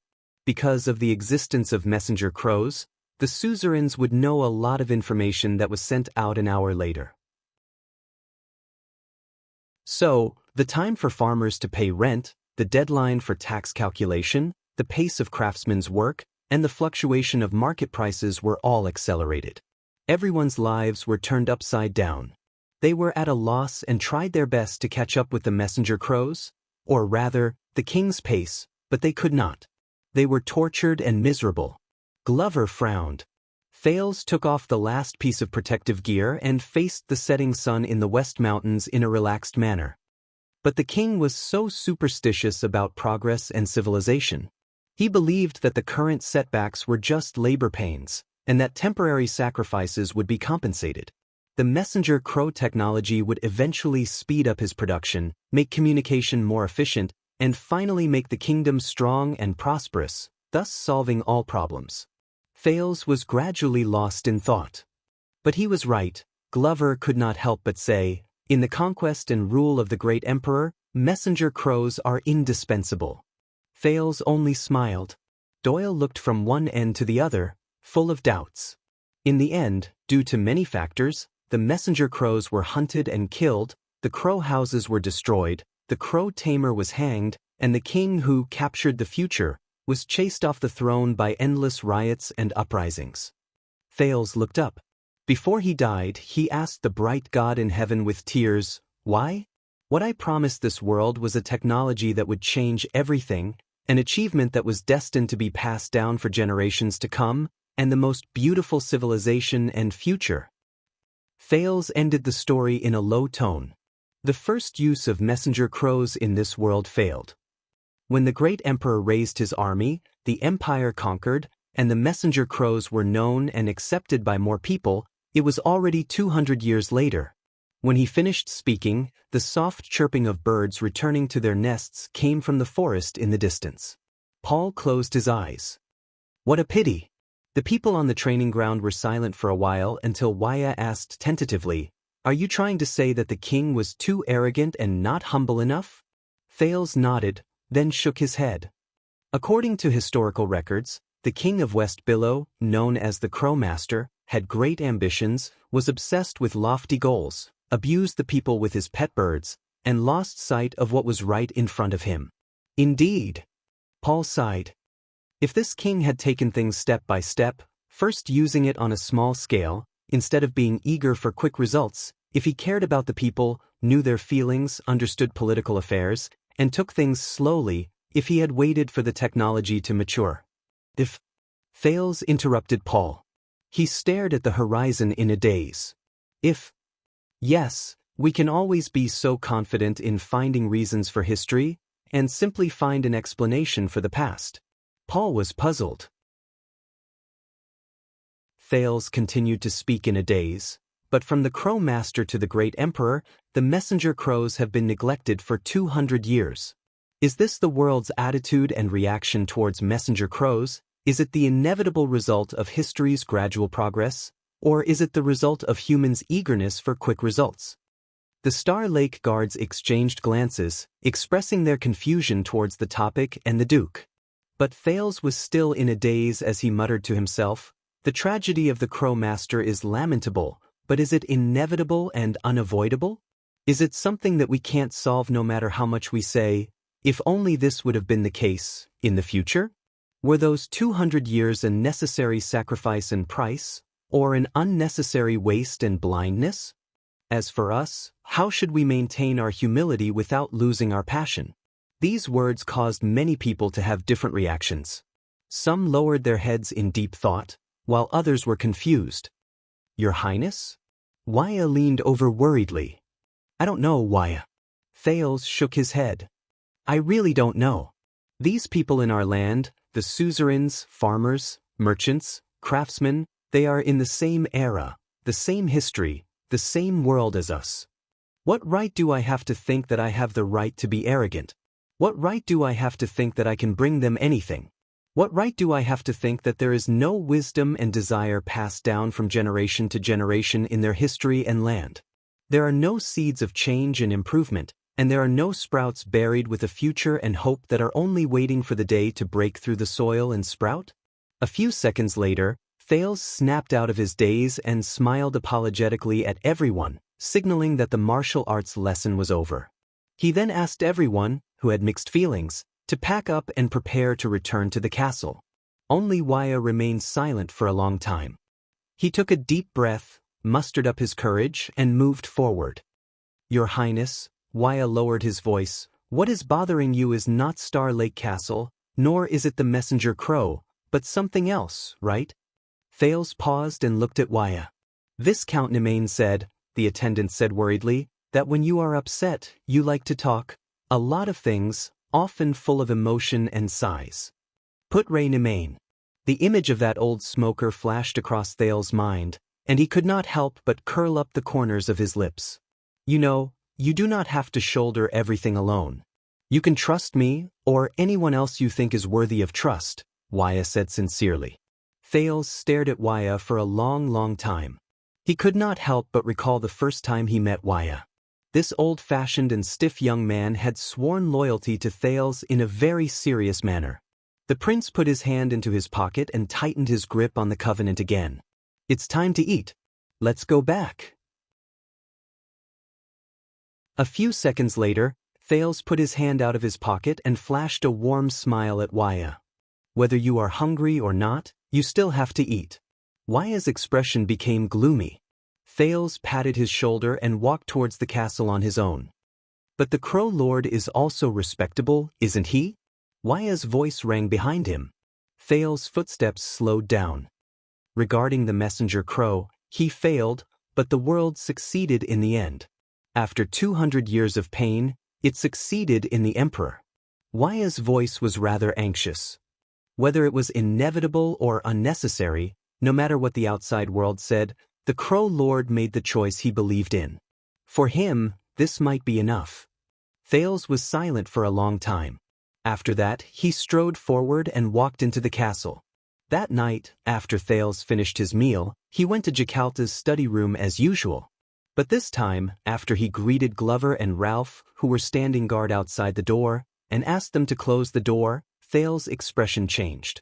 He turned around and looked at the figure standing behind the study table. It had appeared in the room at some point in time.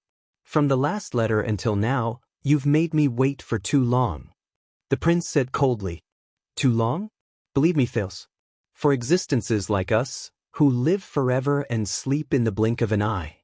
Behind the study table, his most unconventional teacher, the air mystic, Asda Sakern, smiled faintly. He twirled his slender fingers and elegantly and calmly placed a blue invitation card on the table. There is no such thing as long waiting.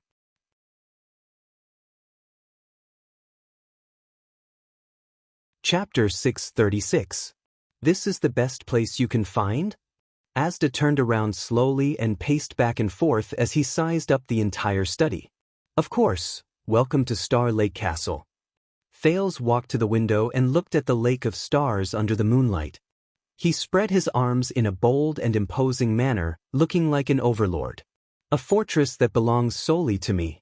Secretive, tranquil, remote, safe. Before Thales could finish speaking, a strange sound came from the ceiling. It was a creaking sound, a clanging sound, and a rumbling sound that traveled from one end to the other. Asda glanced at the ceiling expressionlessly. This made the Duke of Star Lake feel a little embarrassed. It perfectly meets the requirements in your last letter. It's the best place for us to meet. Thales regained his composure and calmness. His voice rose above the strange sound of the ceiling. Not only is it far from Renaissance Palace, it also comes with natural scenery.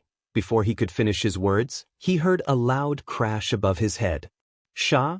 A cloud of dust fell from the cracks in the ceiling and covered Thales' head and face, who was pretending to be confident. Asda, on the other hand, was still at ease. He stood with his hands behind his back, untainted by even a speck of dust. Before the dust and gravel could land on him, they were blocked by a transparent barrier. All right, it's just a small fly in the ointment. Thales' calmness disappeared. Covered in dirt, he coughed and patted off the dust in a disheveled manner. But don't worry, we've already sent people to the nearby villages and towns to buy cat and rat poison. Plan B is to go to Eternal Star City and hire a professional rat catcher. Without tearing down the roof, the air mystic ignored him and turned to look at his surroundings. The furnishings in the study were old and faded. Occasionally, there were cobwebs and moths in the corners. A wooden window that was open to the outside was faintly moaning in the wind, as if it was about to fall. Thales patted the top of his head until it returned to its original color. He walked to the desk and sat down calmly. Everything is in order, everything is under control. Crack! Before he could finish, the chair he was sitting on made a crisp sound. Thales became shorter and slanted to the side. The teenager had no choice but to grab onto the table in a flustered yet skillful manner to prevent himself from slipping. Damn it, the carpenters in the field just came to fix it the day before yesterday. The prince swore angrily. Asda squinted at him and said nothing. Thales gave up on defending himself and sighed heavily. The Star Lake Castle has just started, and the conditions are limited, but don't worry. He reached out and grabbed the sky blue invitation on the table. He folded it back and forth in a practiced manner. Then he bent down and stuffed it under the collapsed leg of the chair. Our momentum is good, and we have a lot of room for development. Thales twisted his buttocks to make sure that the chair was stable. Only then did he stand up and sit properly. However, he was shocked to find that the air mystic was already sitting in front of the study table. His gaze was dark and calm. I won't invite you to sit down anyway, the Duke of Star Lake pouted sourly, feeling helpless and envious. You brought your own chair. But Asda did not respond to his joke. The mystic gently pointed at the window, and the mountain wind, which had been making rattling noises, immediately stopped. Asda's tone was gentle and his voice was pleasant. You're different. What? Asda's tone was cold, and the mysterious blue light in his eyes seemed to have some power. I mean, you're different. Thales sneered. Yes, I've grown up. The corners of Thales' lips curled up. He leaned back and crossed his arms. By the way, after returning to the country, you're probably the 20th person to say this to me. Unfortunately, only the top 19 get a prize. Asda did not move. Only his eyes looked straight into Thales' eyes. The air mystic's voice was mechanical and hollow. Child, you are far from being as relaxed as you appear on the surface. On the contrary, at this very moment, you are impetuous, confused, and uneasy. Troubled by a fog that I can't see clearly. Thales subconsciously stopped smiling. Impetuous, confused, and uneasy. His pocket, which contained the covenant ring, suddenly felt heavy. The place where you've become different is in the depths. The mystic was still staring at Thales. A strange blue light overflowed from his pupils and filled his entire eye sockets. Deeper. The deepest. At that moment, Thales subconsciously tensed up. He had the illusion that his soul was being peeped at. The sin of hell's river surged uneasily. God. What? Thales was stunned. When you hear this word, the mystic said coldly, what do you think of? Thales came to his senses. This was the training they did in Dragon Cloud City. But, answer me now. Asda's attitude was uncharacteristically strict, almost like a command. God. Damn it. We haven't seen each other for a long time. We should at least exchange some pleasantries, but we're already taking a test in class? Seeing that the mystic was insistent, Thales could only sigh and answer the question. Indistinct, illusory, the teenager lazily muttered the words God. He racked his brain and said whatever came to his mind. Indistinct, distant, but as he spoke, Thales felt a little strange. It seems to be there, but it isn't. The future of Tathagata is real, but it can't be that the coming has already come, Thales frowned. Strange, I used to describe these things, but Asda did not allow him to think too much. The world. The air mystic spoke quickly, and his words were unprecedentedly heavy. He seemed to be urging Thales. The world, what will you think of first? Quickly. Thales' expression became solemn. Everything, accommodate, contain, fill. The words popped up from the bottom of Thales' heart, making him even more puzzled. Extend, remake, continue, all kinds of things, everywhere. Damn it, why can't I say a complete sentence in such a short time? Why are all these disjointed words appearing in my mind? Thales wanted to continue, but Asda raised his finger gently. So, Thales asked in surprise, Mr. Sakern, what happened? I think. The mystic raised his head. His eyes shone like blue lightning. You're indeed different. Thales' heart sank. Asda stared at him solemnly. A few months ago, a mystic tried to knock on the door, the air mystic said in a deep voice. But it was different from the time you were in Dragon Cloud City. This time, it was very cautious. A few months ago, knocking on the door, Thales' heart tightened. Cautious? The mystic nodded.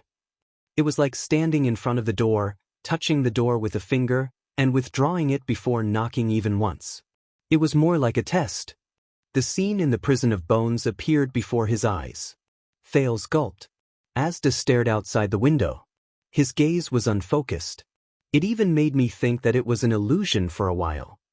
But he immediately turned his head and looked at Thales, who was still feeling uneasy. At first, I didn't think it was you, because only a complete mystic can have that kind of control. But now, after I saw you again, Asda repeated his conclusion solemnly. You're different, aren't you? Thales could only sigh deeply, feeling as if he was exposed for doing something bad. Asda was expressionless. I warned you before, it's very dangerous to show mystic energy in front of others. Thales nodded helplessly. I ran into trouble. I had no choice, so I tried, but I found that I kept evolving and could not stop. Reckless. Thales was a little unhappy, but he persisted. At first, I was close to knocking on the door, but thanks to... He stopped talking and thought of the mystic at the critical realm. I am your earliest senior. The worst role model. The worst future. Asda's words seemed to come from afar. Thanks to what? Thales returned to his sight, but what appeared in his mind was another mystic's reminder. Be careful of Asda. Thales gulped and forced a smile. It's all thanks to you, Mr. Sakern. A blue light flashed in Asda's eyes. Those questions of yours, gods, the world, they suddenly appeared, Thales said cautiously. With each question, I became a little more clear-headed, and in the end, I came back. The mystic was silent for a while. That's it? Nothing else? Maybe. Thales recalled the technique he used when facing the Black Prophet and tried not to lie. But, like a dream, everything is vague and hazy. After I wake up, I don't remember. Asda was silent for a long time. Matter, observation, chaos, purity, the mystic said faintly. Your progress is much faster than I expected. Matter, observation, mind saying more? But Asda only raised his finger slightly. The air around him became fresh and cold. It went straight into his lungs, causing Thales to shiver and become much more clear-headed. What's going on? Get rid of all distracting thoughts, Asda said solemnly. Now, every time I say a word, you have to answer with another word, the one you think of first. Do not hesitate, answer with your instincts. Thales could only nod while shivering. Son? Asda asked. Shatter, Thales quickly answered. Wait, destruction? Thales came to his senses and frowned. How could it be this? If he was given a few more seconds, he would definitely answer something else, such as heat, endless, light, eternity, and so on. But shatter? Starry sky. Time. Destruction. Fog.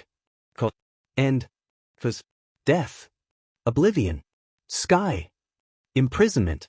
Power. At that moment, Thales opened his mouth to speak, but his mind went blank. Power? What should power be connected to? Why didn't he think of it?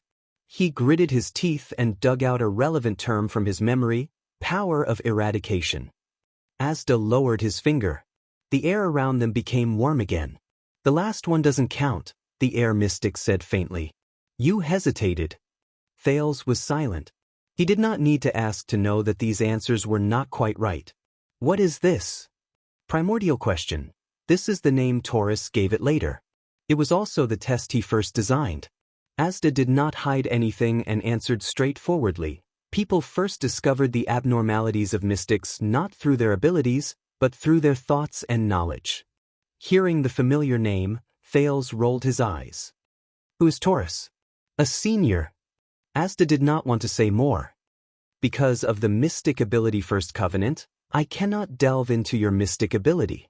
I can only use a series of the most primitive images to explore your understanding of external objects and identify the stage of your mystic ability advancement. It is like using a needle to prick the skin and bring out the blood. I obtain a diagnosis with the least amount of damage and cost. Primordial question. Thales probed. So what is your diagnosis? Am I still alive and well, eating and drinking well? Or am I in the late stages of my illness and am preparing for my funeral? The air mystic shook his head. I do not know. Obviously, you have already come into contact with mystic ability when you lost control. That is why your answer changed. This is proof that you have reached the thing stage. We usually call it contactee. But the problem is, in history, there has never been a case of someone coming into contact with mystic ability after knocking on the door. Asda thought silently. Just like a beginner without any foundation, only after completing a series of complicated and advanced calculations, he learned that 1 + 1 = 2. Contactee. Thales ruminated on this word. At the same time, he compared it with the knowledge he heard when he knocked on the door. To be precise, it was from the kind senior named Taurus, whose face he could not see clearly. Asda continued. But you are very lucky. But you're very lucky. You lost control and evolved at the thing stage, but you were able to return in time from the critical point of knocking on the door.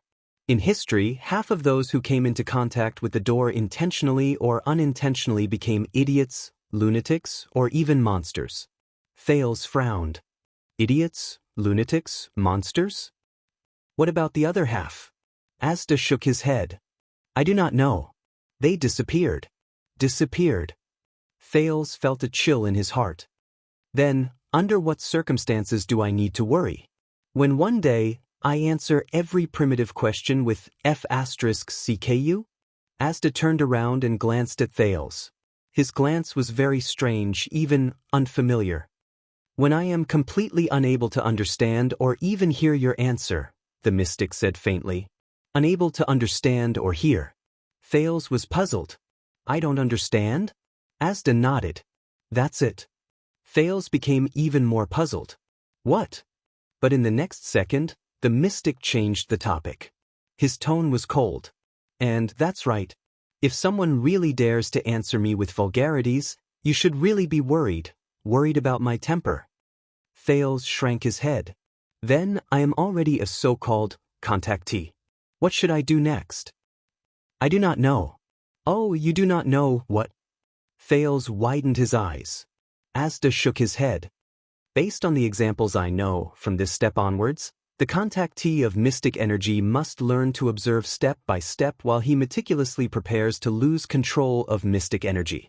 He must resist the temptation and impulse of blindly evolving.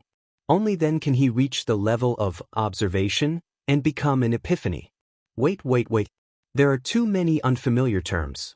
I need to find a notebook, but just as Thales reached for the pen, a breeze blew the pen and paper off the table. Thales raised his head gloomily and looked at the indifferent Asda. All right, I can't leave a record. As for the epiphany, they must carefully and restrain themselves from trying to evolve. During the evolution, they will see themselves clearly, search for a specific threshold, and enter the state of chaos. We call them fused. The fused will take the last dangerous step. They will reach out and knock on the door for the first time, break through the threshold, and completely integrate into their original state, which is the level of purity, the air mystic said softly. If they succeed, they can find and define their own name of origin, which is the mystic. At this point, Asda paused for a moment. But, Thales came to his senses and said in a daze, but I have already lost control, evolved, and even knocked on the door. So, what does this count as? Exactly. Asda nodded. So, normal standards cannot define your stage and level. They are not applicable. Then what should we do? It doesn't matter, the mystic said faintly. Although mystics who do not take the normal path are rare, there are still a few. 1 or 2? When he heard that he could still be saved, Thales' spirits rose. Is that so? Can we refer to them? No. What? What is the first pact of mystic energy? Learn from each other? Say it again. The air around them froze, making it difficult to breathe. And not delving into each other's affairs. Very well. The airflow returned to normal. So, if you don't know what to do next, then what use do I have for you? Say it again? I mean, respected Mr. Sakern, may I know how you intend to explore the unknown and guide me step by step? Asda was silent. He looked at the moonlight outside the window. I don't know, but we can explore together. So, Thales, let me ask you again. Are you willing to let go of worldly restraints and come with me? The mystic said faintly. The path of mystic energy is extremely arduous and dangerous. We need to explore the unknown with more freedom and efficiency. F***CK. Here it goes again. Thales immediately became vigilant, preventing himself from flying out of the castle again, just like in Dragon Cloud City. But fortunately, Asda was no longer so violent when communicating with him. He no longer dragged him out to be a human kite at the slightest disagreement. But we talked about this 7 years ago, and you agreed, Thales said sternly. If mystics do not want to be hated by the world and be beaten by everyone, and do not want to be called a calamity, then we have to use another method, the crown in my left hand, and mystic energy in my right. Asda's words were concise, and he summarized his explanation in one sentence. I can somewhat understand your commendable but childish ideals. I also more or less understand your naivety in wanting to have the best of both worlds, or your reluctance to leave when you are in a high position, and your greed for power. Thales could not help but raise his eyebrows. But you think this way, child, because you still do not understand mystic energy. That is also because you have always been secretive and unwilling to reveal everything, Thales immediately retorted. Asda was silent for a while before he changed the topic. Then why don't you think about it from another angle? On this trip back, since you knocked on the door, did anyone find anything wrong with it, or even suspect your identity? If anyone found anything wrong with it, and suspected my identity, Thales shuddered. A few faces floated in his mind. Quickrope. The former prisoners of the Royal Guards, led by Barney Jr. Zacriel. Thales looked into Asda's eyes, forced a smile, and told the truth. Yes. The air mystic stared at him quietly. In Thales' eyes, The occasional flash of blue light in the air mystic's eyes was filled with "I knew it." "Give me their names and information. I will help you wrap up." Wrap up? Thales' heart skipped a beat. The image of quick rope being made into a human meatball appeared in his mind. "Thank you, but I have already taken care of it." The prince pretended to be calm. "It is a pity, but also very unfortunate. Those who know my secret." Thales could not help but imagine Shadow Shield's Stake's expression. A sinister smile appeared on his face. "They will never be able to tell anyone else." This time, Asda did not answer immediately. Instead, he stared at him for a very, very long time. It was so long that Thales felt goosebumps. Fortunately, the mystic finally spoke, but his tone changed. "Very well, you escaped this time. But what about next time?" Thales tensed up. Asda said coldly, "Why do you think I disappeared all these years, and only came to you in the 6th year? Lazy? Coward? Delay? Forget? Death threat awakening?" Thales buried these speculations deep in his heart and put on a humble and eager face. Asda's pleasant voice suddenly became tense. 7 years ago, an unfamiliar rookie mystic knocked on the door blindly in the middle of the night. Also 7 years ago, Giza appeared in Dragon Cloud City and fought against the great dragon who descended from the sky. Do you really think that no one will connect the dots? Thales frowned. Such as the 2 empresses? They are just one of them. Asda's tone was worrisome. And in the past 7 years, they have visited Dragon Cloud City countless times. Thales held his breath. During these 7 years, I had to put in a lot of effort and use every method I could think of to make them look away from you. Fortunately, you are very special. Fortunately, all the mystics believe that the person who knocks on the door definitely has a name of origin, and a brat definitely doesn't have this ability. Thales' heart sank. Fortunately, the air mystic's attitude softened. That was not the only thing that happened in the world that night. Thales looked up. What do you mean? The mystic shook his head. Swampy land, the Sea of Eradication, the Great Desert, Sunset Forest, Rayarden, Qilin City. That night, many places were not peaceful. Dragon Cloud City and Giza were just 2 of the suspected targets. Thales was puzzled. What? Asda nodded. That's right. So sometimes I even suspect that you were not the only mystic who appeared that day. Not the only one, Thales was deep in thought. Asda snorted coldly. Of course, if there really is one, I hope he is not like you, stubborn and reckless.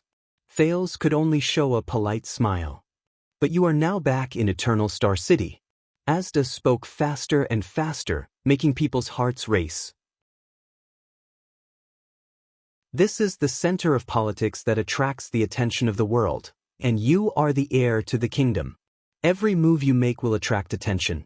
If you have another accident here, whether it is evolving or knocking on the door, if you attract unnecessary attention. Thales recalled the scene at the royal banquet and could not help but clench his fists. Asda warned, "Don't worry. For the sake of your safety, reconsider my suggestion. When that time comes, it will be too late for you to leave with me." Thales was silent for a long time. For the sake of my safety. Safety, but... Thales remembered the covenant he made with the king in Ballard Room and could not help but clench his teeth. Asda quietly waited for his response. After a few seconds, Thales took a deep breath and looked up at his guide. "Thank you for the reminder. I admit that it may be safer and more convenient for a beginner to go with you." Thales paused. "But I still have a question." Asda nodded. "Very well, at least we have a pretty good consensus. Who is Fruland?" The air mystic's words came to a halt. "Fruland?" Thales stared at him. But Asda did not react. He was expressionless and did not move. But Thales knew that a mystic's reaction could not be measured with common sense. Or I should change the question. Thales leaned against the desk and narrowed his eyes. "You and the sensory mystic, or should I say the former Queen Phiosa, why and how did you work together?" The silence lasted for a long time. The blue light in Asda's eyes flickered back and forth. Thales was unmoved. He gradually increased the stakes. And how did the former Three Disasters Alliance infiltrate Constellation's court and bewitch the former king? Asda still did not say a word. Until the next question. Just for a legendary anti-mystic equipment that could threaten the two empresses? At that moment, Asda's eyes shone with a dazzling blue light. Thales had to raise his hand to block it. A few seconds later, the blue light dimmed. Like a statue, Asda regained his vitality. Where did you hear that name? Damn it. Thales put down his arm and exhaled. Don't forget, I'm not just your student. I'm also a Jade Star. I have the crown in my left hand and mystic energy in my right. The prince shrugged and spread his arms. I'm in such a high position, but it's not just because I'm reluctant to leave and greedy for power. Thales' smile froze. Mr. Sakern? The blue light in Asda's eyes flowed rapidly. It's been a while. You've learned a lot of new things. Thales curled his lips. Not as much as you've hidden from me, Mr. Sakern. The atmosphere in Jackal's study room suddenly became tense. The Duke of Star Lake and the mystic looked at each other in silence. But Thales was not afraid. In Ballard Room, after experiencing the difficult game with the Iron Hand King, Thales felt that he had grown. At least, he was getting better at seizing the initiative and leading the situation. Even when facing a mystic. This was the true meaning of having the crown in his left hand and mystic energy in his right hand. The sin of Hell's river surged and flowed through his body in agreement. But the teenager's gratification only lasted for 3 seconds. No. Asda snorted coldly. If you really learned of this name from someone in a high position, Thales, why do you need to ask me? It's precisely because you know nothing that you're here to sound me out and try to learn more. Thales' expression froze. The air mystic curled his lips and mocked. From this, it can be seen that you can't touch the crown with your left hand, and you can't use mystic energy with your right hand. You can't do anything with either hand. He said bluntly. A prince who has lost his power without mystic energy. In the old and dilapidated study room, Thales sat on a broken chair with a corner missing. He was silent. Actually, he did not have to be so harsh. A few seconds later, Thales sighed. All right, you're right. But the teenager's expression changed. But at least, you should know why I'm not willing to go with you, right? The mystic fell silent again. You're rebelling. I'm not telling you precisely because you're not willing to go with me. Asda opened his mouth again. There was a hint of difficulty in his words. I can teach you all these things from the past. Thales smiled. He shook his head and leaned back. The wobbling chair let out a painful groan. So, you won't tell me the answer, will you? Can I ask why? No. But, no. At least, no. Asda rejected Thales' questions one after another. He raised his head and did not waver. No matter what the reason is, if you're not willing to give up your worldly ties, I won't tell you more about mystics. Thales immediately felt bored. But at least he achieved his goal. Furlan's news had diverted his attention. The mystic no longer insisted on taking him with him. But you know, child, you always have that choice. The mystic leaned forward. His words were bewitching. I'll always be here, with an open embrace. Forever. As he listened to this familiar tone, Thales snickered. He suddenly thought of Quick Rope and Asda.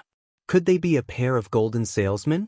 The former would deliver a carrot with flowery words, while the latter would wield a stick with a ferocious expression. All right, then let's each take a step back. Thales proposed a solution and set the tone for this conversation that was heading towards an unpleasant one. I won't ask you who Furland is, and don't force me to go with you. Asda did not speak. But based on Thales' understanding of him, a certain someone was obviously not very satisfied. Thales snorted and stood up. By the way, speaking of this, I still have something to ask you. Thales walked straight to the window before turning around to look at the mystic.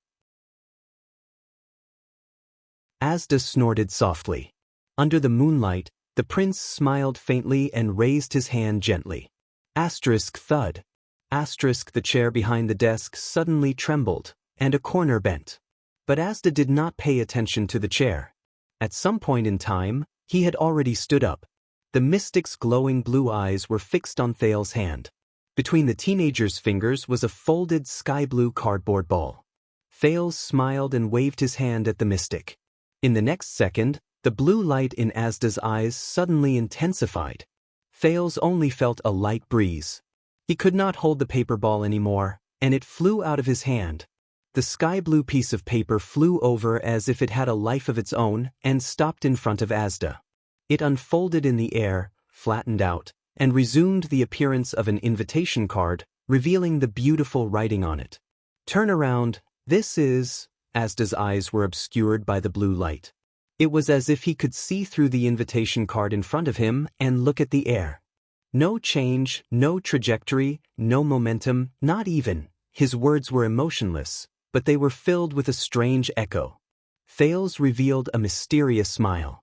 He bowed and spread his arms, as if he was thanking someone after a performance. The crumpled invitation card floated to the ground. The mystic turned his head and stared at Thales' right hand. There was an unusual fluctuation in Asda's words. "Whatever it is, do it again." The blue light in his eyes no longer flowed, and it was always bright. Of course, I will." In the face of Asda's rare eagerness, the teenager was a little overwhelmed. But before that, the Duke of Star Lake crossed his arms and smiled coldly. "Who is Fruland? Thank you for your support. I have been working hard on my writing." End of this chapter.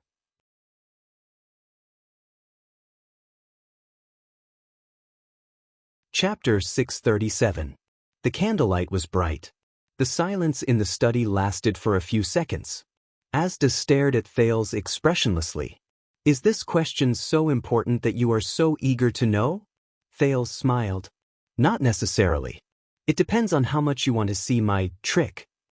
Asda lowered his head and looked at the wrinkled sky-blue invitation card on the floor. "This is not a deal." His tone became cold. "Not to mention using your mystic energy as a bargaining chip." "Then this is not a deal." Thales' smile did not change. He reacted quickly and readily accepted the mystic's advice. It is a student helping each other and learning from each other. The moment he finished speaking, Thales immediately felt that something was wrong. The air around him slowly froze. And this is not a joke either. The mystic was expressionless and spoke very slowly. "Your mystic energy is strange and unpredictable. The consequences are unknown. If you are not careful, your life will be in danger." Thales raised his left hand gently. Asda's words came to an abrupt halt. The sky-blue invitation card on the floor had disappeared. At that very moment, it was held between Thales' fingers. "Not bad." Asda's eyes sparkled with blue light. It left a deep impression. "A few months ago, when I was forced to knock on the door and learn this trick," Thales put down the invitation card in his hand, and his smile gradually disappeared. "I was in the dungeon, being chased by an unreasonable lunatic with a knife. I played hide-and-seek for an entire night." The mystic did not say anything. Thales continued softly. "Because he stubbornly believed that I was a product of the conspiracy created by the Three Disasters Alliance, even though I was born 5 years after the Bloody Year." Asda's eyes moved. He spoke slowly, his tone was cold. "He discovered your secret?" "My secret?" Thales stared at Asda gloomily. "Damned secret." "Don't worry, he's dead," Thales said nonchalantly as he shook off the weathered and lonely figure in his mind. "He died a long time ago." The teenager's tone changed. "But before that, he is not a possibility, but a definite threat to my life. The reason why I can still sit here and listen to you lecture me from above instead of becoming a prince." Thales lifted the hair on one side of his forehead, revealing a bald scar on his scalp. "It's all because I lowered my head fast enough." Asda looked at him in silence. No one knew what he was thinking. "So, this is indeed not a deal, and it's not a bargaining chip." Thales snorted coldly. He raised the invitation and waved it. "It's proof that I was harmed by your glorious past, implicated by the sins you once committed, forced to a corner by an old grudge of which I know nothing, and almost lost my life." Thales' voice seemed to have alerted the occupants on the ceiling. The sound of rats scurrying around could be heard, but both of them ignored it. This unfortunate incident made me realize that mystic energy is not only about itself, but also about mystics. Asda did not speak, but the lines on his face grew sharper and more serious. Thales sucked in a deep breath. Compared to the so-called strange and unpredictable mystic energy with unknown consequences, perhaps the things you hid from me are a greater threat to me? Therefore, for the sake of my little life, I need to know. I must know. I demand to know. Thales raised the invitation high and, with an elegant movement, sent it flying to the other end of the room. Now, who is Froland? As soon as he finished speaking, the study fell silent. The two of them faced each other in silence. The Duke stood in front of the window, letting the moonlight cover his shoulders, leaving only a shadow on his face. The mystic stood in the room. The candlelight was bright, but it could not overshadow the blue in his eyes. Only the sporadic noises from the ceiling proved that the place was not dead silent. After a few minutes, Asda moved slightly and said, "You're really different." Thales snorted softly. "No matter how many times you repeat yourself, you're still the 20th. The Duke shook his head. "There's no prize." Ugh. The increasingly tense atmosphere was suffocating. The noises from the ceiling also became more uneasy. "If I refuse?" the mystic said faintly. His voice was still elegant and pleasant. Thales put on an "I knew it" expression and shrugged helplessly. "Then I have no other choice. After all, you're the powerful mystic. I can't force you." The next second, the Duke of Star Lake stopped smiling. His eyes focused. "But for the sake of my life, to not be harmed by your old debts, I can only try to save myself. I use all sorts of methods and channels to spy on that part of history." Asda did not say a word. The only response to the Duke was the increasingly anxious noises from the ceiling. Thales curled his lips. "And did you know that there's an ancient book vault in Sunset Temple in the capital? The royal guards in Renaissance Palace left all sorts of records. Of course, don't forget the secrets of the kingdom." Before Thales could finish speaking, the air mystic's eyes moved. Blue light shone brightly. Damn it. The glaring light forced Thales to turn his head to avoid it. He cursed and raised his hand to block it. Fortunately, the glare from Asda's eyes only lasted for a moment before it immediately weakened. Thales raised his head in a flustered manner. He blinked continuously, waiting for the afterimage to disappear from his sight. "What are you doing?" The moment Thales said those words, he froze. Asda just stood there elegantly and calmly as usual, staring at him quietly. But Thales realized something and slowly raised his head. Silence. No, it's dead silence. At some point in time, there was no more noise in the study, only a terrifying silence. Thales stared at the ceiling in a daze. Cleared. Asda's eyes slowly returned to normal. His tone was ethereal. Including those in the nest and those who passed by, there were a total of 14 rats. "No need to thank me." Cleared. Thales took a few seconds to understand this sentence. He could not help but gulp. Damn it. How am I going to explain this to everyone? A new stray cat in Star Lake Castle? The one that catches rats? If you want to be more thorough, then the rat nests around the castle and in the fields, I can. The considerate Asda continued. Wow, thanks. Thales quickly stopped him. That you don't have to be so thorough. I have to let my subordinates have something to do, Asda nodded cheerfully. Please forgive me. I was distracted by this matter. And what were you talking about just now? Thales clapped his hands. Oh, that just now. Anyway, what I meant was, Honorable Sir Sakern. The Duke, who had a high status and power, was all smiles. His attitude was amiable. We are teacher and student, guide and apprentice. We are companions on the long journey of mystic energy. Hence, there is a need for us to strengthen our communication and trust each other. Thales looked at his guide whom he respected and admired from the bottom of his heart. His eyes were filled with anticipation. What do you think? The room fell into dead silence again. A few minutes later, the mystic spoke softly. Your Highness, are you saying that you wanted to use yourself to threaten me just now in exchange for my compromise? Thales coughed and his smile faded. I'm sorry. I only realized it recently. Thales exhaled and tried his best to be as sincere as possible. Using yourself as a bargaining chip is quite effective. Thales weighed the covenant in his pocket and thought sarcastically. After all, everyone loved Thales. Asda's gaze shifted and he stared at Thales. But a few seconds later he suddenly laughed. You should really look in the mirror and look at yourself right now. The mystic smile, which felt like a puppet whose mouth had been carved into an arc, made Thales panic. The mirror in the bedroom is broken. I don't know when I'll replace it. Thales forced a smile to match the mystic smile. It depended on Scholar Julio's account book. Wait, apart from killing rats, don't tell me that you also know how to repair mirrors? In the next second, before Thales' smile faded, Asda's eyes flashed with blue light again. Thales felt a great force surge towards him. Caught off guard, he was lifted into the air and fell heavily. Damn it!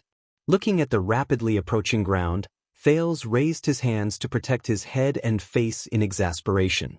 I knew this grandson was petty, thud. There was a muffled sound. Thales opened his eyes and snapped out of his daze. He landed on his feet and hung in the air with his face up. He was sitting in the air in a pathetic manner. Asda had already sat beside him and was leisurely admiring the night outside the window. Then let's talk, the mystic said calmly. As usual, no notes. Thales came back to his senses.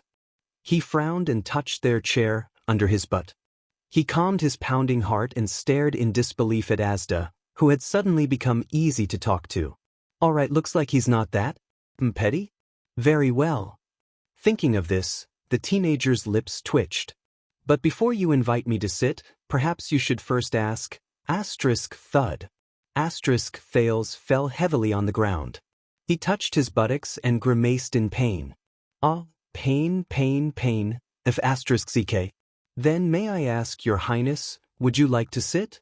Asda looked at him calmly. A blue light appeared on his left and outlined the outline of a chair. Your Highness, would you like to sit? Thales covered his butt and gritted his teeth as he climbed up. Sit your ass.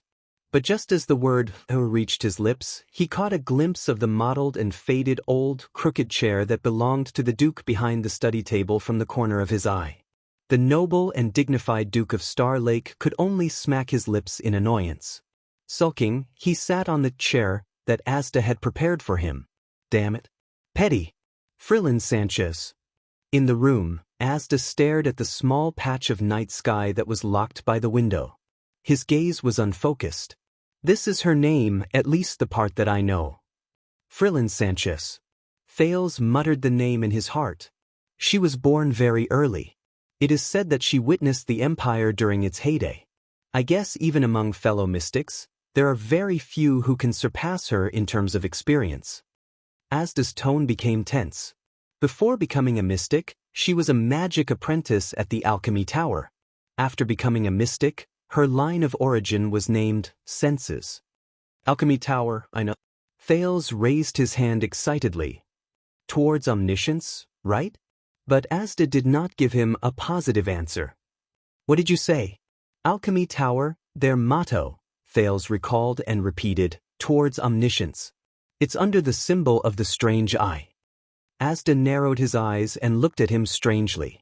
Seeing this, Thales had no choice but to stretch out his hand and draw a sentence in the ancient language of the empire in the air. Towards omniscience? The mystic was silent for a long time. They taught you the language of the empire, right? Of course, why? So, you failed? Thales' small face darkened. Why don't you try taking lessons 8 days a week? What? You're asking where the extra days came from? Of course it's squeezed out from sleeping time. Thales was puzzled. What's wrong? Or is it better to translate omniscience into omnipotence? The languages in this world do not correspond to each other, Asda said coldly. If that's the case, why don't we just learn nouns one by one, and when it's time to use them, we only need to say, you learn grammar, class idiot? Thales shrank back into his chair and crossed his arms in a daze.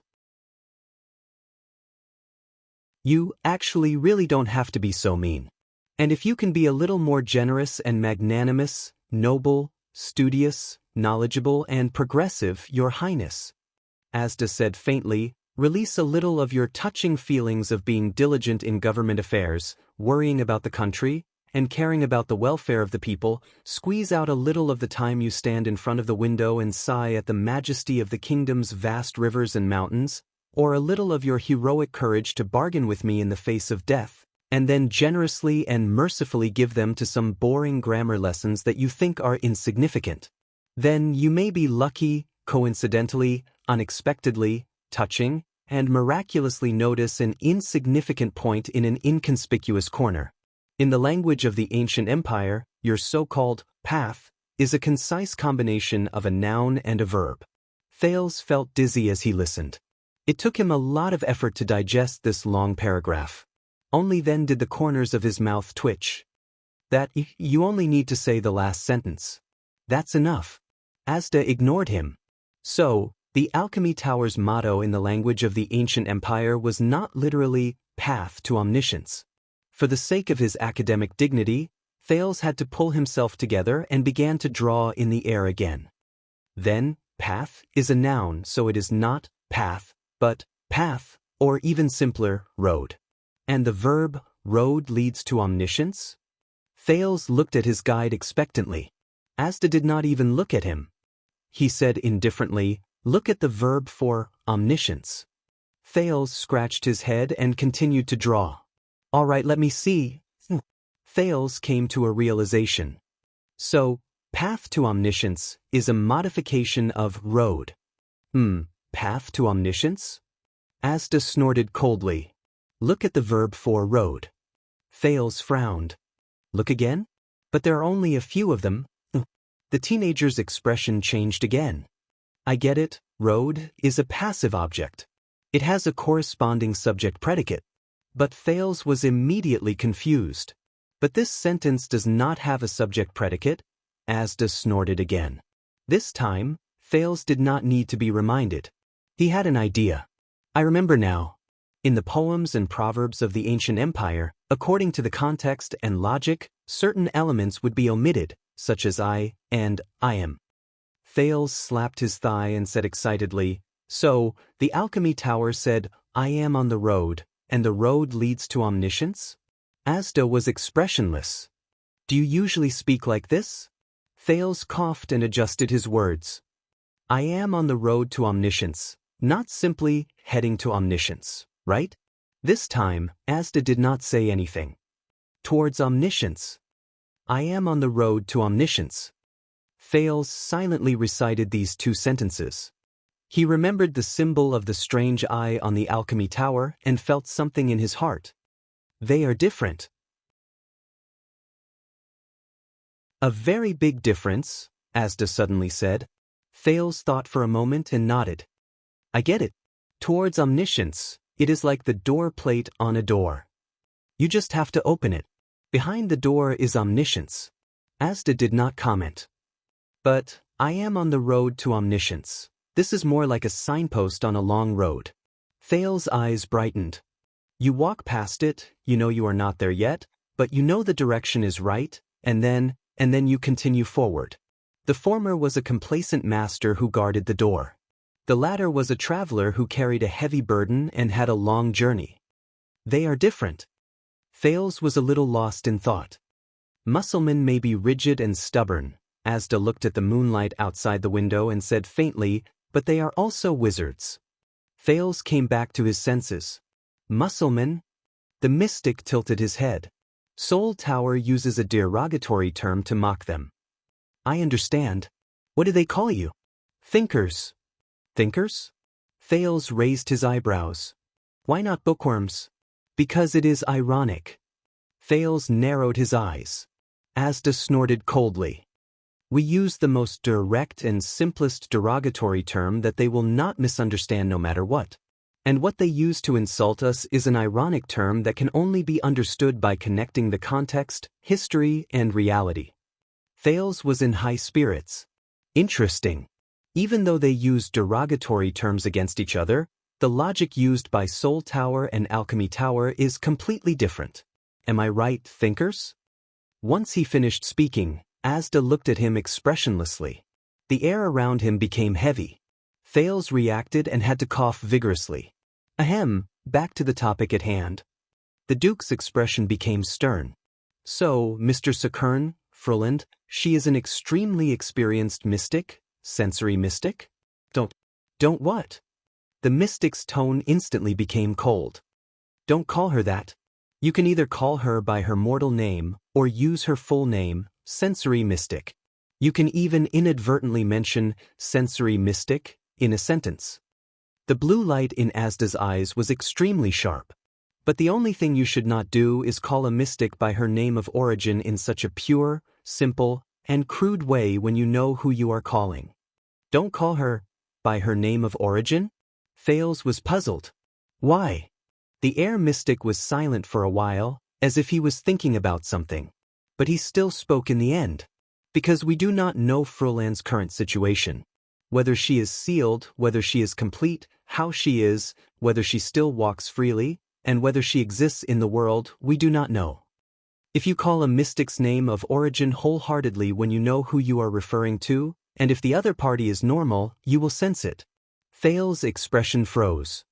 If I call her name of origin seriously, alone, and intentionally, the other party will sense it.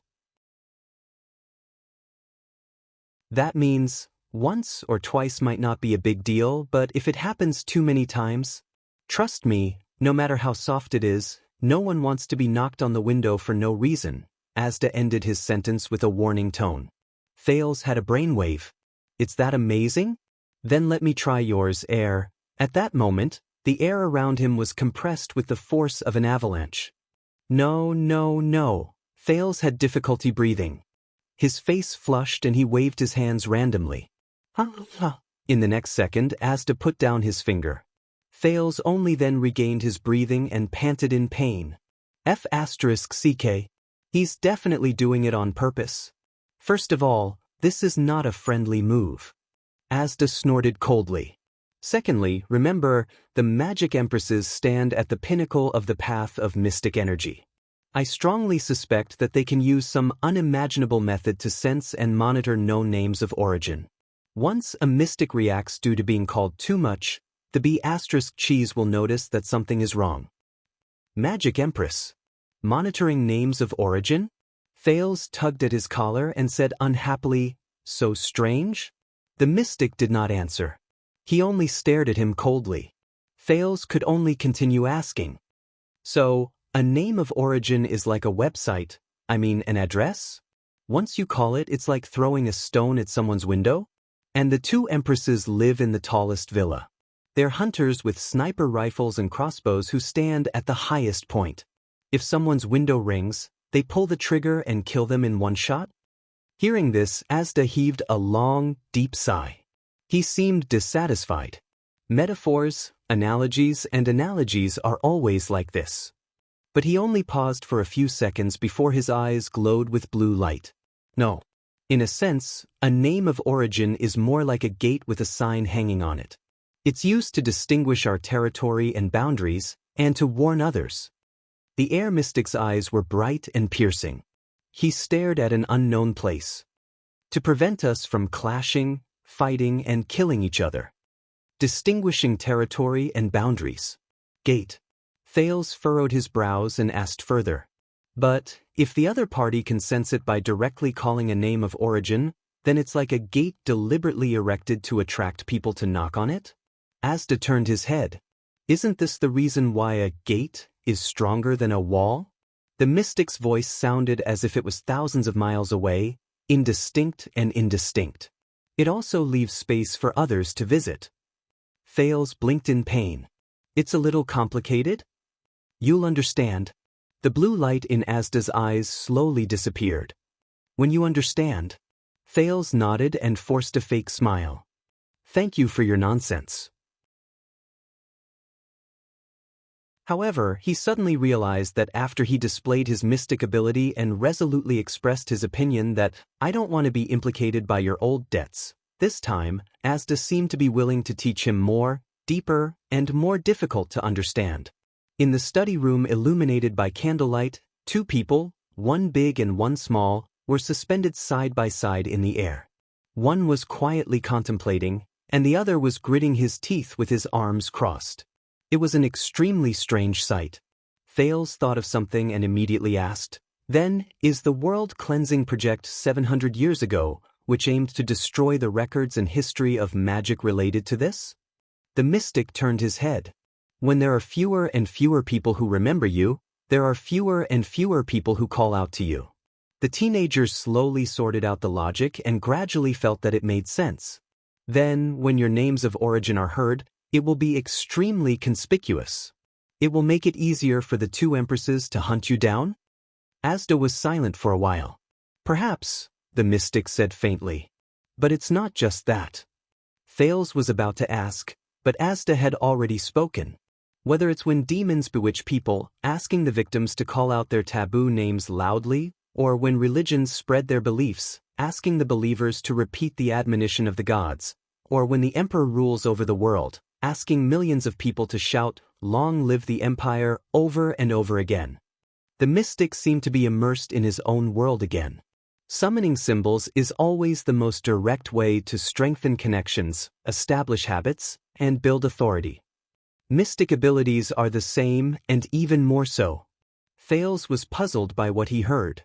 "I actually, don't quite understand." Asda raised his head and was extremely certain. "You will understand. Sooner or later." Thales could only hug his arms tightly and chuckle. "Thank you. Another nonsense. And this is why, Mr. Sakern, you have been unwilling to tell me the names of the two empresses and the unsealed mystics?" "This is one of the reasons," Asda said solemnly.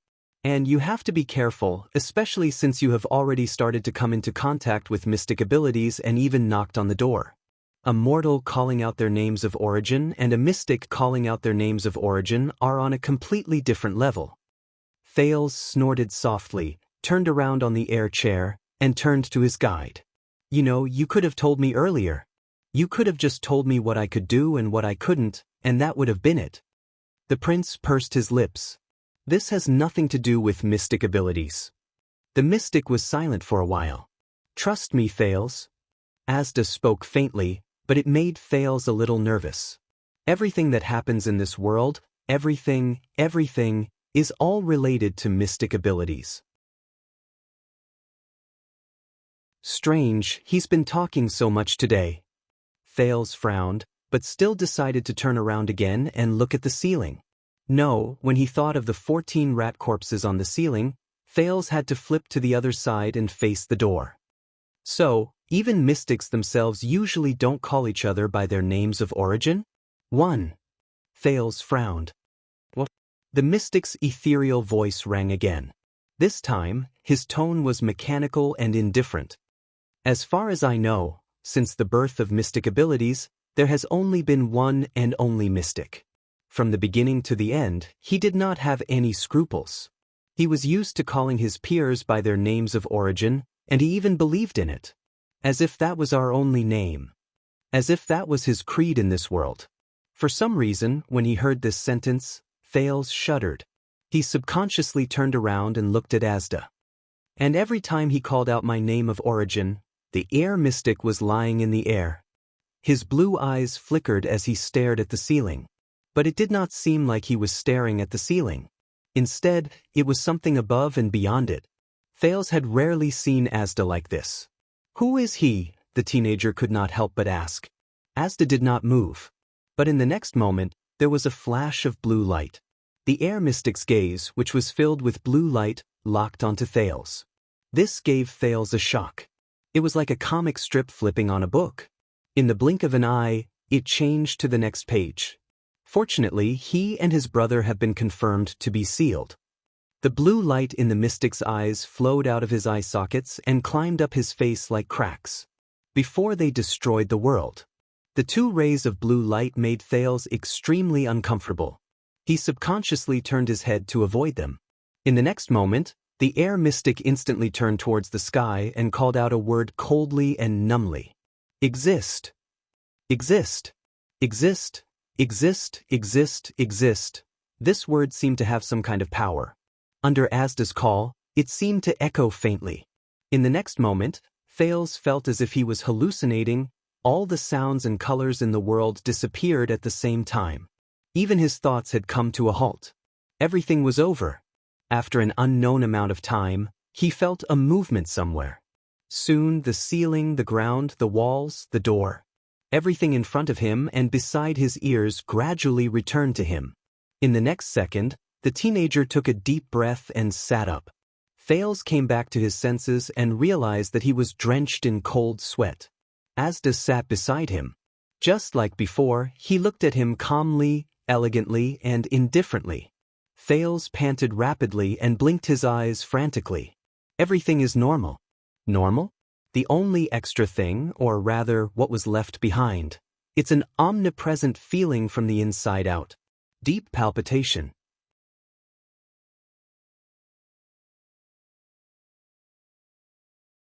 Chapter 638. Looks like you felt the weight of that name of origin. Asda stared at Thales, who was panting heavily.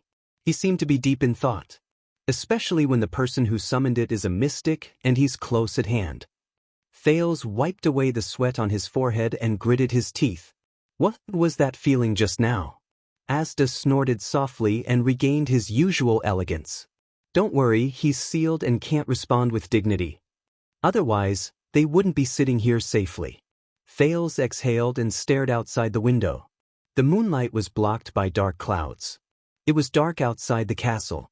Only the sporadic cries of birds and beasts could be heard in the distance. The atmosphere became a little cold. The teenager's mood was also dragged down. What was that feeling? There was an ethereal quality in Thales' voice that he could not feel. When you, as a mystic, were sealed by the legendary anti-mystic equipment? Asda fell silent.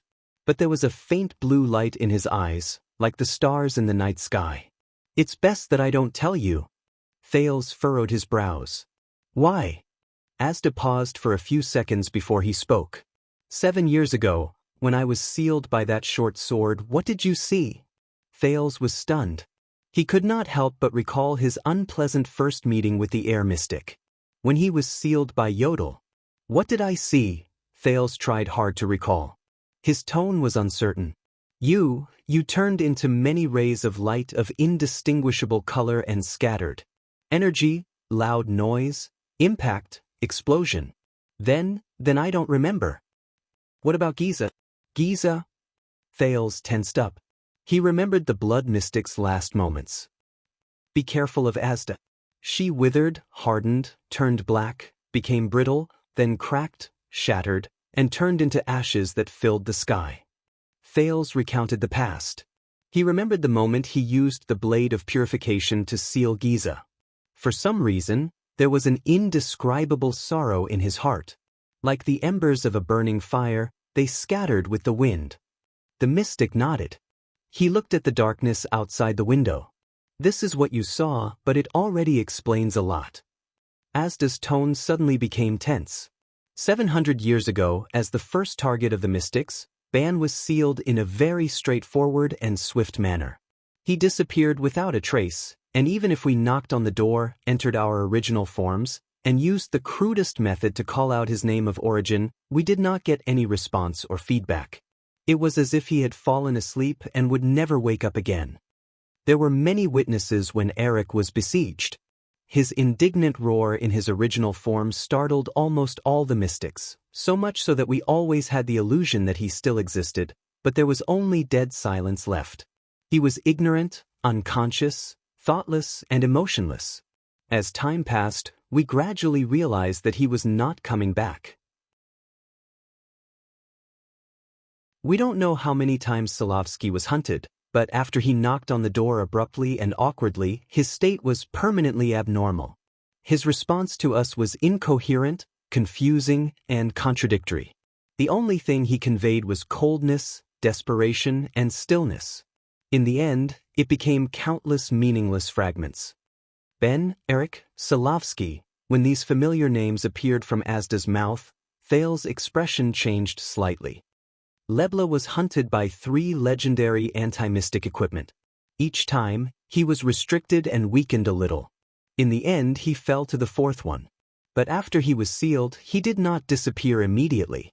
Instead, he lingered in our senses for 3 months before gradually weakening, becoming silent, and returning to stillness. Thanks to him, we knew that the seal was not death and destruction, but another incomprehensible state. We also knew that Helen and Bloodspike were already existences of another level, the Supreme Empress of all magic. L's seal was the strangest and most mysterious. As the scariest mystic aside from B, even though we don't have any news about him, we all know and feel that he still exists in the world. But at a certain moment, you turned around and realized in shock that he had disappeared a long, long time ago. You just inexplicably forgot about him. And Kirai, a mystic as valiant and iron-blooded as he was, who was so proud and sharp that he dared to fight against 2 mystic brothers at the same time, the last time he knocked on the door, he conveyed a bottomless pain, anger, disgust, and even despair. As for Giza, in 700 years she encountered no less than 2 calamity hunters and no less than 6 legendary anti-mystic equipment one after another. She fought back and forth. Although it was inevitable that she would end up in a pathetic state, most of her life was spared until you placed the last straw on her, and she turned into innumerable dead things and ashes. When he said this, Asda's tone changed. And finally, B. Thal's expression tensed.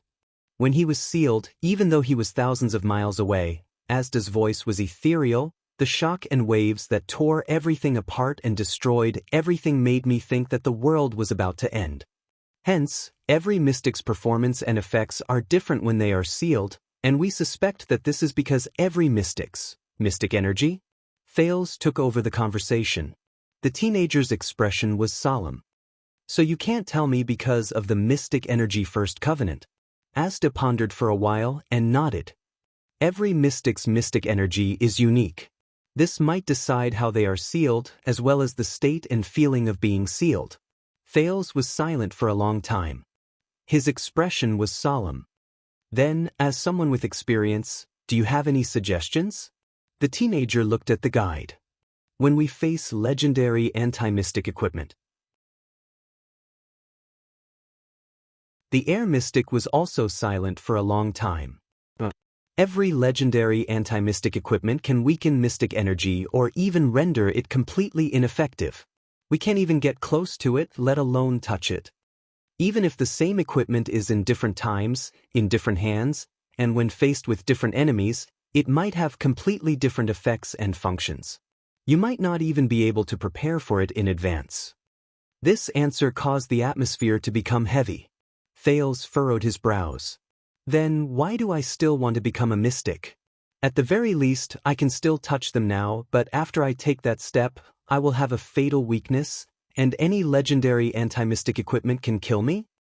If you don't take that step, you'll be full of fatal weaknesses. Asta shook his head with slight disdain. Even if you don't use the legendary anti-mystic equipment, any weapon, even a small nail, can kill you. Thales choked. Alright, let's get back to the topic at hand. The Duke waved his hand. So you're wondering, Fruland's current situation is unknown? Which camp does she belong to? How did you guys end up together? Fruland. This name made the blue light in Asda's eyes flash. It branched out and seeped into his face. But he did not answer. Instead, he looked at Thales coldly. Tonight, I have already told you a lot of things. And what is your reward? Reward. Thales paused for a moment before he realized what the man was talking about. But you just said that this is not a deal. That's right. Asda tidied up his clothes, which were actually not messed up at all, in a calm and composed manner. So, I call this teacher and student helping each other and learning from each other. Thales immediately choked. A few seconds later, the teenager gave him the middle finger gloomily. F***CKU. What does this mean? The middle finger? The Northlanders' new trend of swearing on the street. Then, Asda's expression was indifferent. I can only tell you about Fruland next time. Alright. Thales had no choice but to raise his hands in surrender. He stood up in annoyance and pointed at the blue invitation card on the ground. Then, Don't blink. The next second, the invitation card reappeared in Thale's hands. The teenager narrowed his eyes, sneered, and waved the invitation card at the mystic. But Asda did not have time to pay attention to Thale's expression. So beautiful. The guide stared at Thale's fingers. His words were profound. Charming, beautiful, and indescribable. Hearing the string of adjectives, Thales felt a little embarrassed. He coughed. All right, this ability, how should I put it, is a little awkward. Asda's attention returned to Thales' words. Awkward? Thales sighed and stuffed the invitation card into his pocket. Let me put it this way. If I were a charlatan who could perform magic tricks, my performances would definitely be full of people, and there would be loud cheers. If I were a thief who lived on the streets, my business would also be easy, and I would never leave empty-handed. Even if I were a mercenary who lived on the edge of a knife, I would still be able to catch my opponent by surprise during a battle, and it would still be very effective. The teenager's tone sank. But you are a prince, Asda calmly finished his sentence. The Honorable Duke of Star Lake. Thale's smile disappeared in an instant. Exactly. The teenager was a little dejected. If I wanted to watch a magic show, I could hire the best circus in the entire Western Peninsula. They could perform better than me without mystic energy. If I wanted to get something from afar, why don't I ask the guards and servants to get it directly instead of using mystic energy? It would save me a lot of effort. Thales mocked. And if I really ran into an enemy, instead of using all my strength to use mystic energy, I might as well just wave my hand, and there would be big men who would rush forward like wolves and beat them up for me. Asda listened to him in silence and did not express his opinion. Also, for an outstanding street beggar, if you want to steal something from someone's pocket without anyone noticing, you really don't need any mystic energy. Thales snapped his fingers, and the invitation card from his pocket magically appeared in his other hand. You really don't need any mystic energy. So, for now, its greatest use is to steal 2 forbidden tomes when I visit Sunset Temple to ask for advice and pray. Thales sighed and ended his lamentation. Fortunately, you are a prince. Asda looked at him quietly. Your identity is set in stone. You can't go out and embarrass yourself with these petty tricks and bring trouble upon yourself. Thales raised his eyebrows. Very good. Asda nodded. Keep it. Keep a low profile and maintain this habit, the mystic said coldly. Don't use it easily, and don't expose it on your own.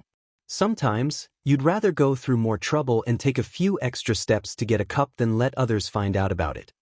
Otherwise, you'll be in big trouble sooner or later. Thinking of Watchman Zakriel in the dungeon, Thales said gloomily, Thank you for the reminder. I understand. At this moment, a blue light flashed in Asda's eyes. You're bleeding. Thales was shocked and reached out to wipe his wound. *T. Oh, you know, the weather has been hot recently. Thales rubbed his nose in a natural manner and chuckled. He put his left hand, which was covered in blood, behind his back and raised the invitation card with his right hand again. So, do you still want it? He skillfully took out a handkerchief and sat back on the chair, revealing an evil and bewitching smile. Do you want more? Asda stared at him with interest, which made Thales a little uneasy. A few seconds later, the mystic snorted softly and returned to the topic that Thales was most concerned about. Fruland did not participate in the Battle of Eradication, so she was classified as a moderate by the extremists. But this classification is not convincing, because Fruland is estranged from most of her peers. When he said this, the air mystic suddenly changed the topic. However, even an omnipotent being like B respects her, or should I say, is wary of her. A mystic that even B is wary of. Thales pressed the handkerchief against his nose while he silently memorized these words in his heart. Is she very powerful? Asda shook his head. Powerful cannot be considered an appropriate description. This word is too general and pale, and its meaning is limited. Then, let's put it another way. Is she very special? Every mystic is special. The mystic's eyes shone with a strange light. But according to a senior, Frulin saw things that were even more amazing. Sensory mystic is even more amazing. Thales could not help but recall what he saw in the prison of bones and Zacriel's trembling statement. In fact, she has lived longer than all of us royal guards put together. Asda continued to speak. In the battle of eradication, the two empresses rose to power, the extremists suffered a crushing defeat, and the remaining mystics were hunted down one by the disaster hunters. Thales' gaze shifted. Disaster hunters? The first batch of masters of the legendary anti-mystic equipment, Asda explained softly, and there was a hint of displeasure in his tone. Unlike now, when the warriors who were granted the equipment were focused and pure, and they only had one goal. But in comparison, Frulland received special treatment. What special treatment? Asda paused for a second. His eyes showed caution and wariness. The two magic empresses, Helen and Blood Spike, personally went to hunt Frulland. What? Thales was shocked and put down the handkerchief. The two empresses personally went to hunt the sensory mystic? So, Frulland survived the two empresses' attack? Asda nodded. His gaze was profound. In the 700 years after that, I went into hiding. I once thought that Frulland was doomed. The mystic raised his eyes and looked straight at Thales. Until she took the initiative to contact us. Or rather, she tried to contact a lot of people, but the only ones who really responded to her were me and Giza. Thales' eyelids twitched. Contact you? For what? Asda snorted softly. She had a plan to rebel against the two empresses. Rebel against the two empresses of magic. Thales gulped. What plan? Asda stared into the distance. His gaze was sharp. Frulland believes that the oldest royal family in the world, even if most of them are greedy, short-sighted mortals, and as stupid as pigs, hides an important secret. An important secret. Thales thought of the greatest king mentioned by the mercenary Ricky in the prison of bones. He still clenched his fists. Thank you for your evaluation of our family. Thales' expression was solemn. What secret? Asda smiled. Do you really want to know? Thales became alert. Wait, you're not thinking of ending class, are you? The mystic smiled softly.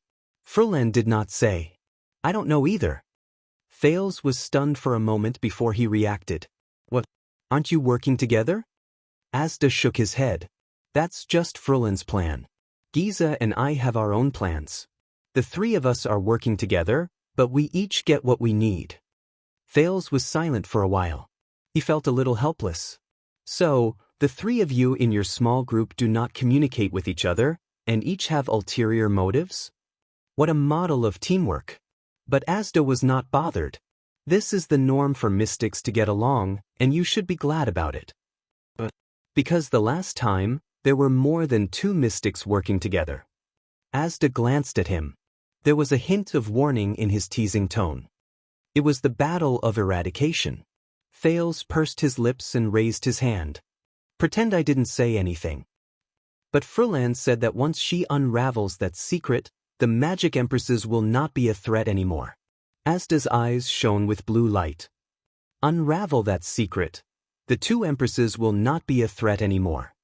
Thales thought of something and his breathing froze. A legendary anti-mystic equipment without any trace of the two empresses, without any restrictions or taboos. A secret weapon that can completely seal the Blood Spike and Helen.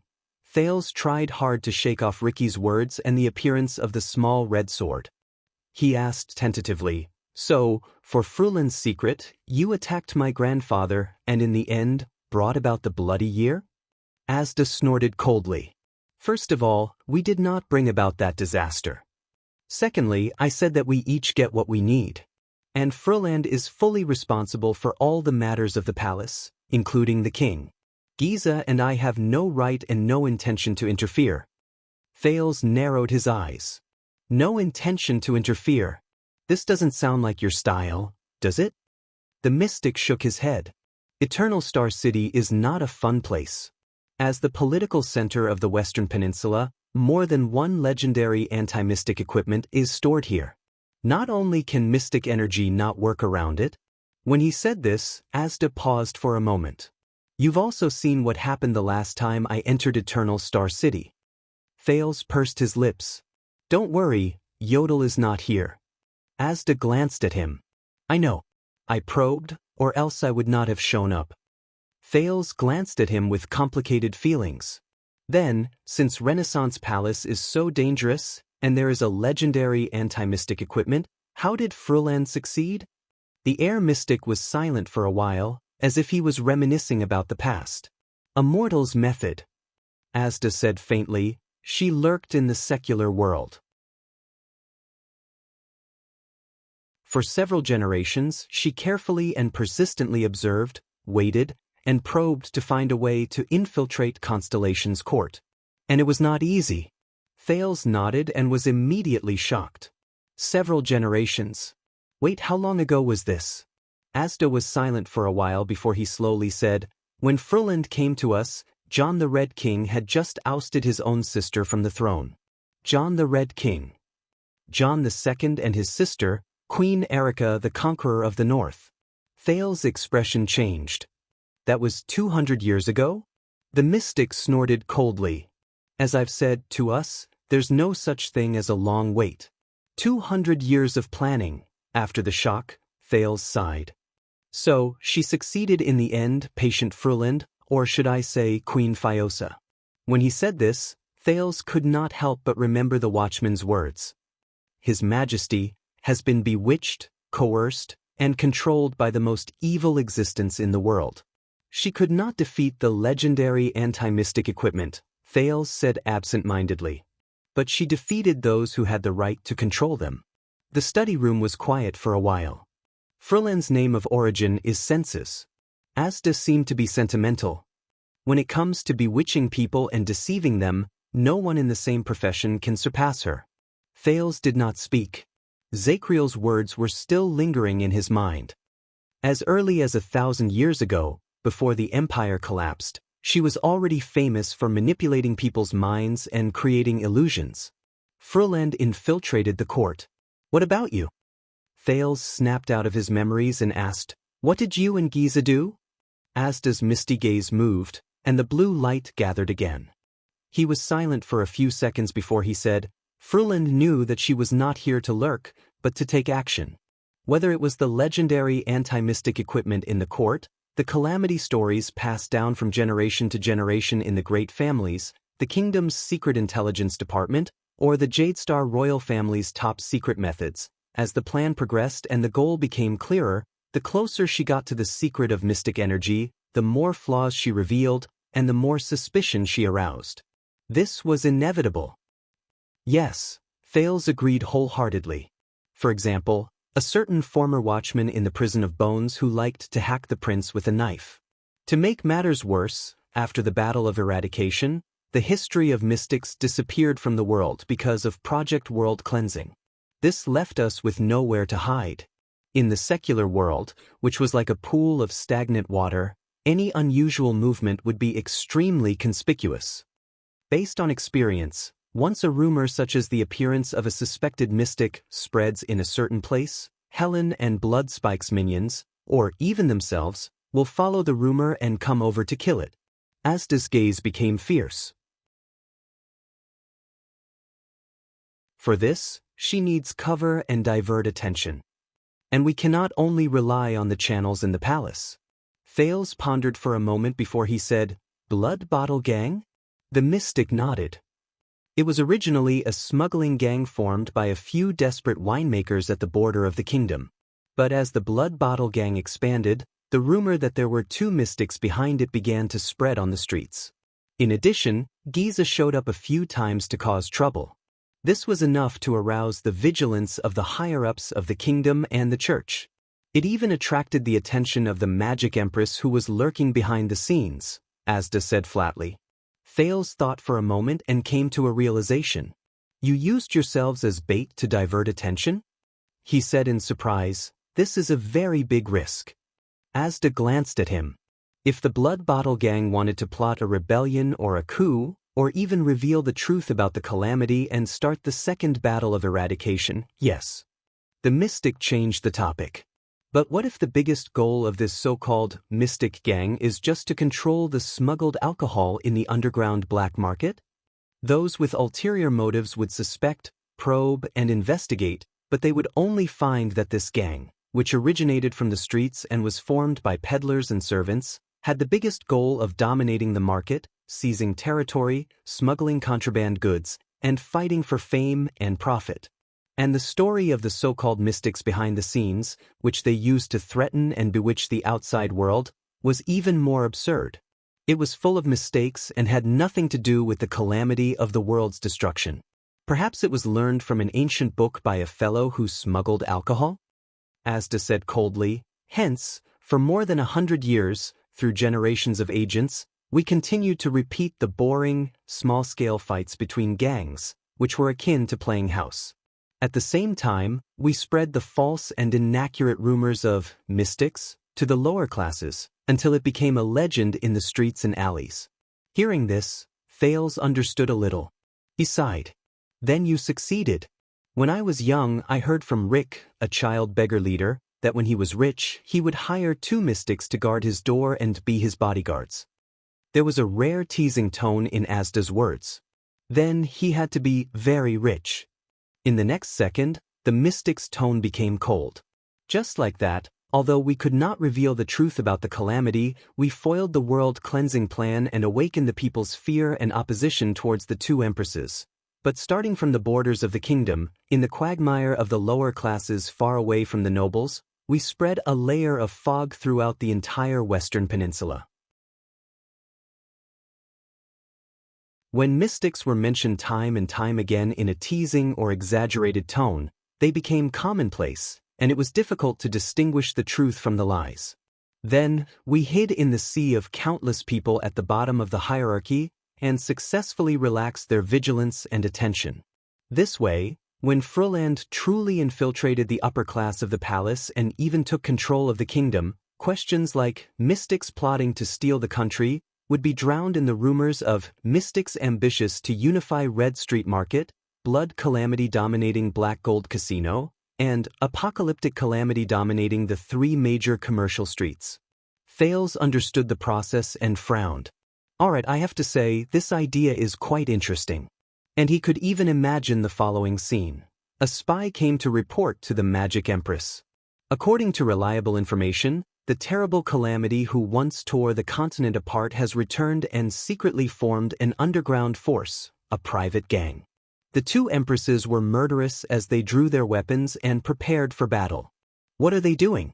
Answer, a gang fight on the street. The 2 empresses were speechless. The teenager wiped the blood from his nose. What kind of apocalyptic villain would do such a thing?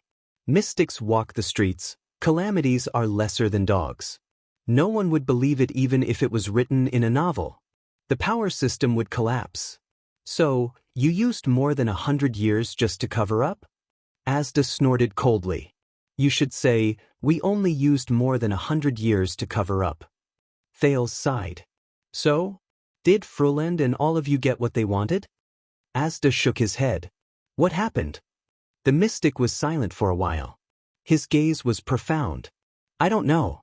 But I guess we were still discovered. Discovered? Thales' gaze shifted. In one night, Giza was ambushed by the legendary anti-mystic equipment in Steel City. She was at her last gasp and lost contact. Constellation, on the other hand, exceeded expectations. It escaped control. The royal family bled, and the crown fell to the ground. The royal family bled, and the crown fell to the ground. Of course, it was also the fairy bell that the Jade Star royal family used to travel to Hell's River during the Bloody Year. Thales thought of the guards and prisoners in the Prison of Bones, and he felt complicated for a moment. Fruland was forced to leave Eternal Star City and even the kingdom before all the legendary anti-mystic equipment turned to target her. Asda's gaze was sharp, and when I rushed to Renaissance Palace, I only saw corpses on the ground. Corpses on the ground. Both of them were silent for a while. That's it. The prince took a deep breath and recalled what he saw in Lower City District a few months ago. He asked cautiously, "Then why did Blacksword say that you once started a massacre at the palace gate?" At the palace gate. Started a massacre. The mystic glanced at Thales and seemed to be deep in thought. That glance made the prince nervous for no reason. 18 years ago, in this very city, the air mystic, that undying monster, stood in front of Renaissance Palace, killed Constance Morris of the Brotherhood. His words were faintly discernible in Thales' ears. They saw me as an enemy and attacked me brazenly. Asda did not care. Naturally, I responded with straightforwardness and returned the favor. Thales sucked in a deep breath. Responded with straightforwardness. All right. Then, how did you expose yourselves? Thales suppressed the sensitive question and asked another question. What exactly did Fruland do? What happened to the Jade Star royal family? Why did they escape from your control? I'm not sure. Asda shook his head. He looked disinterested. I've said it before. Fruland was in charge of all matters in the palace. All we know is that the plan failed. The mystic looked out of the window gloomily. After toiling for 100 years, we have nothing. The two empresses are still here. More powerful than before. The two empresses. Thales mulled over these two words and felt a little depressed. But he quickly looked up again. You said that the Three Disasters Alliance has its own agenda. What about you and Giza? Why did you join them? The teenager sniffled and narrowed his eyes. It can't be to unify Red Street Market, can it? Asda chuckled. I don't know Giza's goal, but based on my understanding of her, the mystic paused for a moment. Blue light flowed in his eyes. What she wants is definitely much more than we, Fruland and I can imagine. He said gloomily. Much more greedy, much more crazy, much more terrifying. Much more unbelievable. The study room fell into silence again. What about you? A few seconds later, Thales spoke again. He stared at his guide. Air Mystic, why did you cooperate with them and extend your hand to Constellation? I recently made a chart of the Jade Star royal family's lineage and posted it in the usual place. End of this chapter.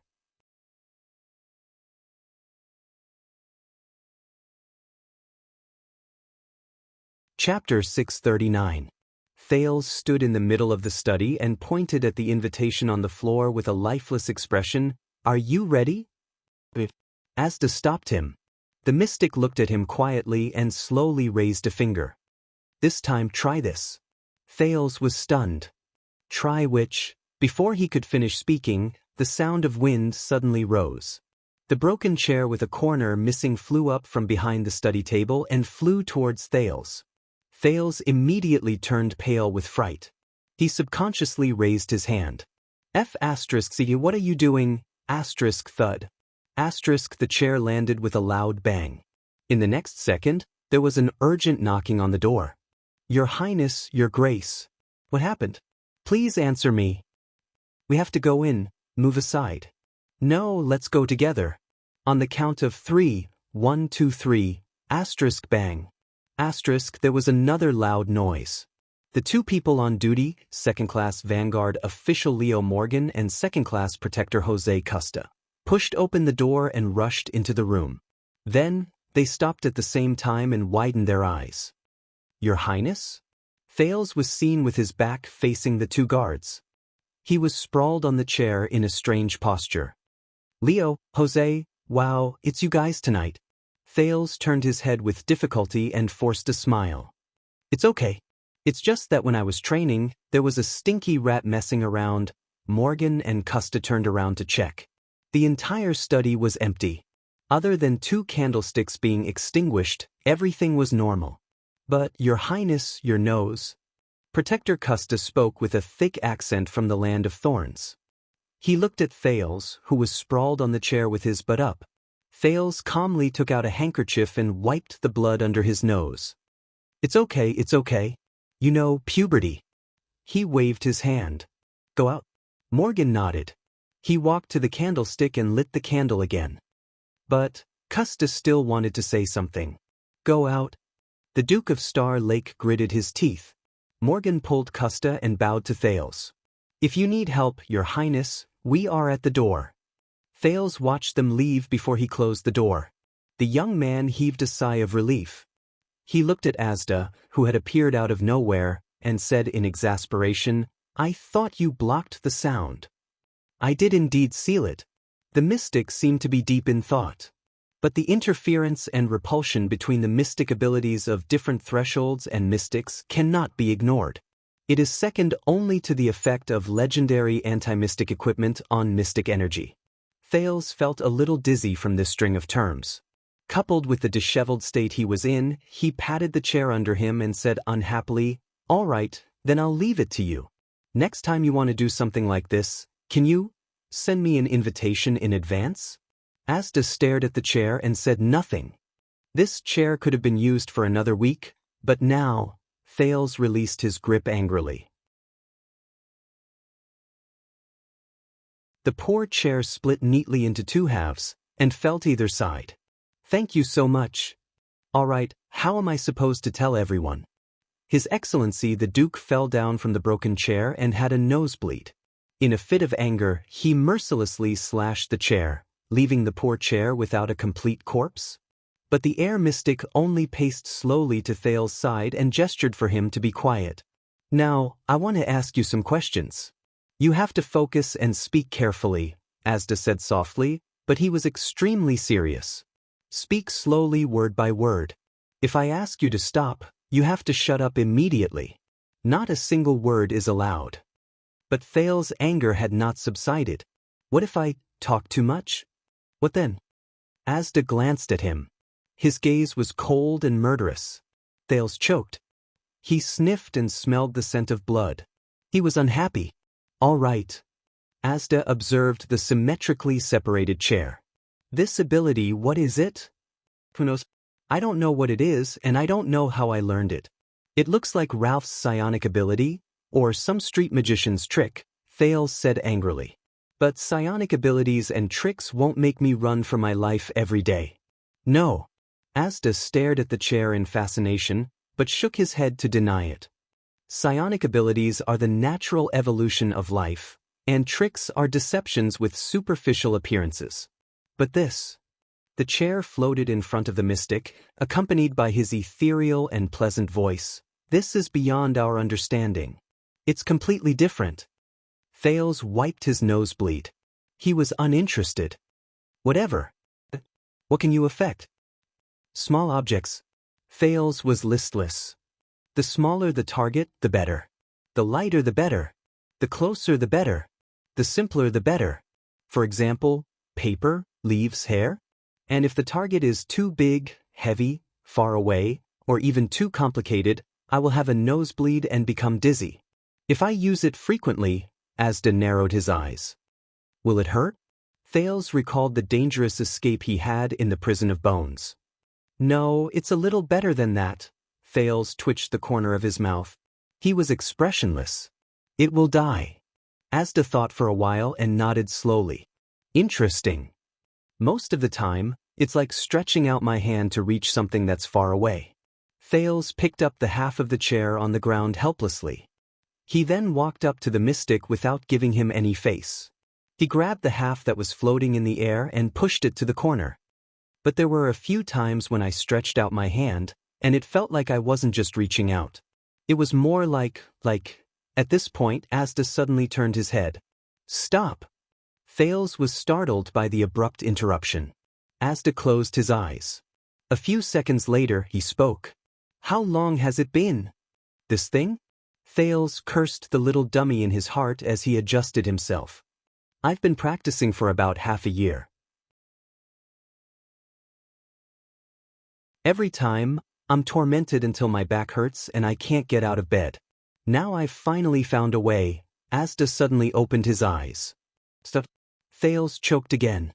It was as if he had a fishbone stuck in his throat. It was extremely uncomfortable. F***ck, again? "Remember what I said. Be careful with your words," the mystic said carefully. "You said you found a way." "Wait."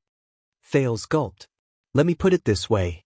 Once, I got tired of practicing with a piece of paper and wanted to try changing it to a bridle. In the end, the thick and hard rope became, "Stop." The mystic's warning rang out just in time. F***. Thales pursed his lips and changed the topic.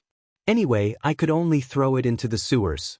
Of course, under normal circumstances, it's not easy to lock onto a target." Asda acutely grasped the main point. Under normal circumstances? Thales shrugged. Yes. Obviously, when I knocked on the door, everything was very easy.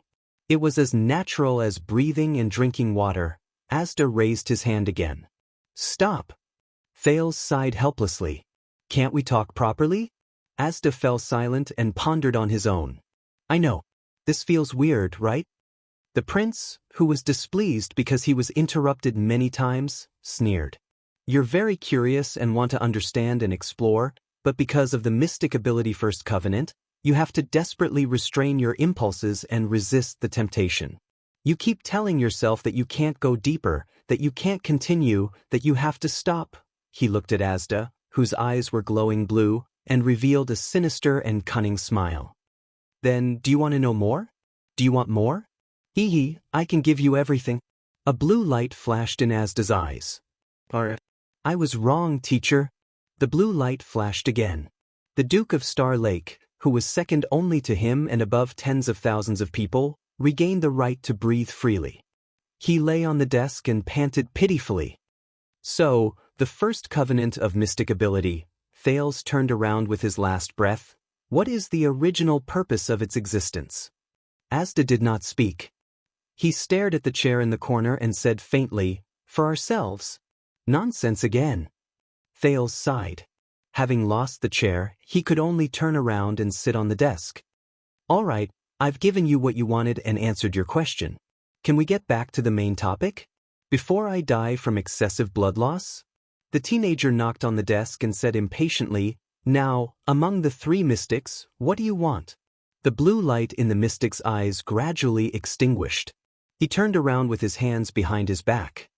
His silhouette in the study seemed cold and ethereal. "Do you really want to know?"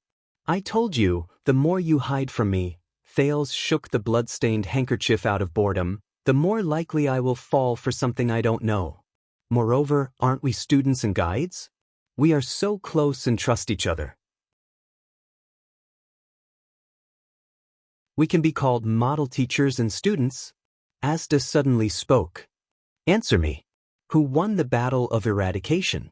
The boring atmosphere in the classroom suddenly became serious and formal. Thales was caught off guard. He quickly put away the handkerchief. "Who won? The world, mortals, and all intelligent races." But Asda did not speak. The mystic continued to stare at him coldly. "All right." Thales crossed his arms and thought for a while. "The Magic Empress. The legendary anti-mystic equipment they created can seal mystics." He recalled what he saw in the lowest level of the prison of bones and could not help but frown. "But it can't be used on them. As long as the Empress sets fire, the calamities are not allowed to light the lamp." Asda's eyes flashed. "Looks like you've learned a lot on your own since we last met." Thales snorted softly. "Don't forget, I have the crown in my left hand and mystic energy in my right." Thales spread his arms boldly, then awkwardly hid his bloodied left hand behind his back. The teenager continued, "Just like that, the two empresses chased the other mystics away like rats on the street and monopolized the right to use mystic energy. According to you, they even deepened their understanding of mystic energy. They are the biggest winners." Asda nodded, but in the next second, his tone became mysterious. "Then, as the biggest winners, why did the two empresses of magic disappear for 700 years and hide behind the scenes? Only a few people revere them, and no one even knows where they are?" Thales was momentarily stunned. Why did the two empresses of magic disappear? Well, this question, the mystic walked towards him slowly. His questions came one after another, and his aura became more and more oppressive. Why did they distribute the legendary anti-mystic equipment to mortals and rely on the kings, suzerains, governors, and bishops of this world to perform their duty of monitoring the world on their behalf? Why didn't they simply reveal their identities, rule over billions of living beings, and order everything in the world? Those who obey them will prosper, and those who oppose them will die? Just like what the extremists did? Asda stared at him intently, waiting for the student's response. What the old crow said, the boundaries of governance? No, that's only for mortals. Thales suppressed the first answer and realized that it was indeed a good question. He began to think about the logic behind it. Because the brave warriors defeated the evil dragon, not to become the evil dragon? Alright, a joke. Because it's convenient? Because of laziness? Because of efficiency? Because they, are not free? You know, not every mystic has the time to help the underworld fight for territory. The air mystic continued to stare at him quietly. He did not respond to Thales' sarcasm. Thales could only stop teasing and said seriously, "All right." To be honest, what I can think of is that since they used the world cleansing plan to erase the existence of mystics, it would be inconvenient for the two empresses to appear in front of the world to prevent the effect of sealing off information and covering up history. Asda stared at him for a very long time. It was as if he wanted to connect to Thales' heart with his gaze. This made Thales a little nervous. Wait, did I stray from the topic? What did I ask just now? Finally, the air mystic smiled coldly.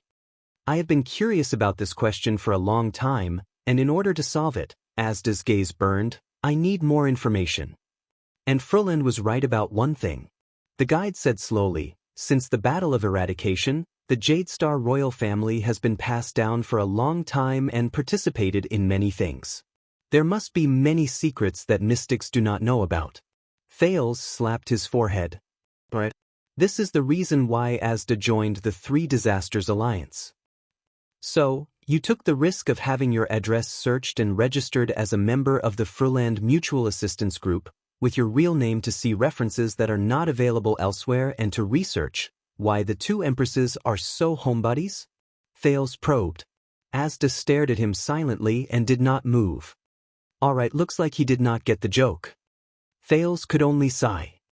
So, what is the conclusion of your research? Asda averted his gaze and turned to look outside the window. They hide. The mystic's eyes shone with a blue light again.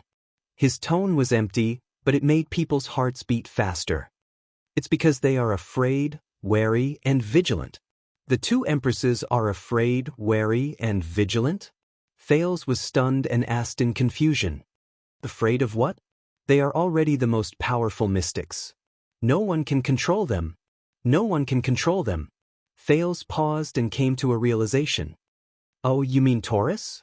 He has the power to surpass the two empresses? Taurus. Asda suddenly turned around. The blue light in his eyes was sharp. Thales was so shocked that he staggered. The mystic spoke slowly and very gently. I noticed just now that even though I rarely mentioned him, you seem to have some understanding of this senior. His gaze became sharp. The question is, where did you find out? Thales subconsciously gulped. As he endured Asda's invasive gaze, he remembered the words of the senior in the critical realm before he knocked on the door. Guiding you is Asda's responsibility. It is not convenient for me to interfere. In the group of mystics, there is a sacred and inviolable relationship between the guide and the guided. For example, you and Asda have a special and close connection. To each other, you are special and important existences. As he thought of this, Thales subconsciously said, Books? I read them from books. But Asda immediately asked, Books? Thales blurted out, Forbidden books. In the collection of Sunset Temple, the mystic continued to pursue him. Which book? Thales choked. He could not help but show an apologetic smile. All right, I'll tell you the truth. It's actually the records of the guards. The flag-bearer division of the Royal Guards. They record the words and actions of past generations of people. Asda narrowed his eyes. Whose records? The king of Renaissances. Thales did not even blink. Tormund I. He mentioned the, experiences of the Battle of Eradication. Among them was Taurus. Oh, the records are stored in Renaissance Palace. Do you want to take a look? Asda was silent for a few seconds. The mystic looked at him quietly. There is a legendary anti-mystic equipment inside. It's not safe. Thales looked as if he had just realized something. Oh, what a pity. Do you want me to steal it for you? No need, Asda said softly and turned around. But no. The mystic continued the topic. They're not afraid of Taurus. His words were filled with deep wariness. You can't imagine what level and height the Magic Empress has reached ever since she created the legendary anti-mystic equipment. I think that even someone as experienced as Taurus can't fight against the two empresses, who no one can control. Even Taurus can't fight against the two empresses? Thales was slightly shocked at first, then he asked doubtfully. Then what else can they be afraid of? Asda did not answer directly. Think, Thales, think. The mystic stared at the lake of stars that reflected the stars in the sky. Don't develop the bad habit of waiting for answers. Thales frowned. The two empresses who no one can control. No one? No. Thales' gaze shifted. It's not no one. Not entirely. Both of them. Thales stared at the chair that had been split in half in the corner and said seriously. Blood, Spike, and Helen, as the victors of the Battle of Eradication, as mystics who surpassed most of their peers, he looked up at the mystic. The only people who can truly fight against the two empresses are each other. The teenager said solemnly. They are wary of each other. Asda snorted softly. Looks like you're not stupid after all. Thales' eyes brightened when he was acknowledged. So, without a common enemy, the two empresses became each other's greatest threat. After the war, they broke up and became enemies. And they hid behind the scenes to guard against each other's sneak attacks. This is a game where whoever finds the other first wins? In the face of the student's hopeful questioning, the mystic did not comment. He only said faintly, as I said before, you're getting closer to the truth of the world. This is probably Asda's version of you're awesome, Thales criticized in his heart. Alright, now that you know this, what now? Thales returned to the main topic, preventing Asda from changing the topic. Don't tell me your purpose in joining the Three Disasters Alliance is to use the power of one of the two empresses to attack the other? Asda was silent for a while. But when he spoke again, his tone was different. Thales, are you sure you want to continue listening? The mystic said faintly. Thales was stunned. What? The mystic turned around. His figure blocked the moonlight, giving Thales a sense of oppression for the first time. You must know that the truth and secrets often carry heavy burdens. Asda spoke softly and meaningfully. Are you really ready? Looking at him, Thales frowned in confusion. Why do you suddenly sound like you're telling a ghost story? His teacher smiled coldly. Because once you know, you can't turn back. Can't turn back? Thales curled his lips nonchalantly. Even if I don't know, I can't turn back, right? What a joke. Do you really think that I, Thales Jade Star, the first person in Errol to turn misfortunes into blessings, was scared since I was young? At this point, Thales suddenly became vigilant. He raised his finger and said fiercely, and don't even think about ending the lesson now. Asda snorted indifferently. His emotions could not be discerned. But contrary to his usual behavior, he spoke rather straightforwardly. During the time I worked with Frulend, through the Jade Star royal family, the kingdom's secret intelligence department, and even Blood Bottle Gang, I obtained some precious historical records. Thales narrowed his eyes. About? Asda flashed a smile, which was rare.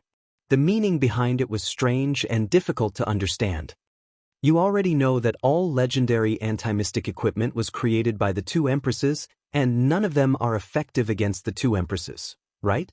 Thales could not help but look at him anxiously. He was puzzled. So, the mystic lowered his voice. What if there is an exception?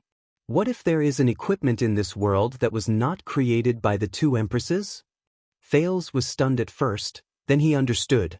Damn it. 18 years ago, the first and only legendary anti-mystic equipment in history that was not created by the Magic Empress, in the Prison of Bones, the mysterious voice of the leader of the Disaster Sword seemed to ring in his ears.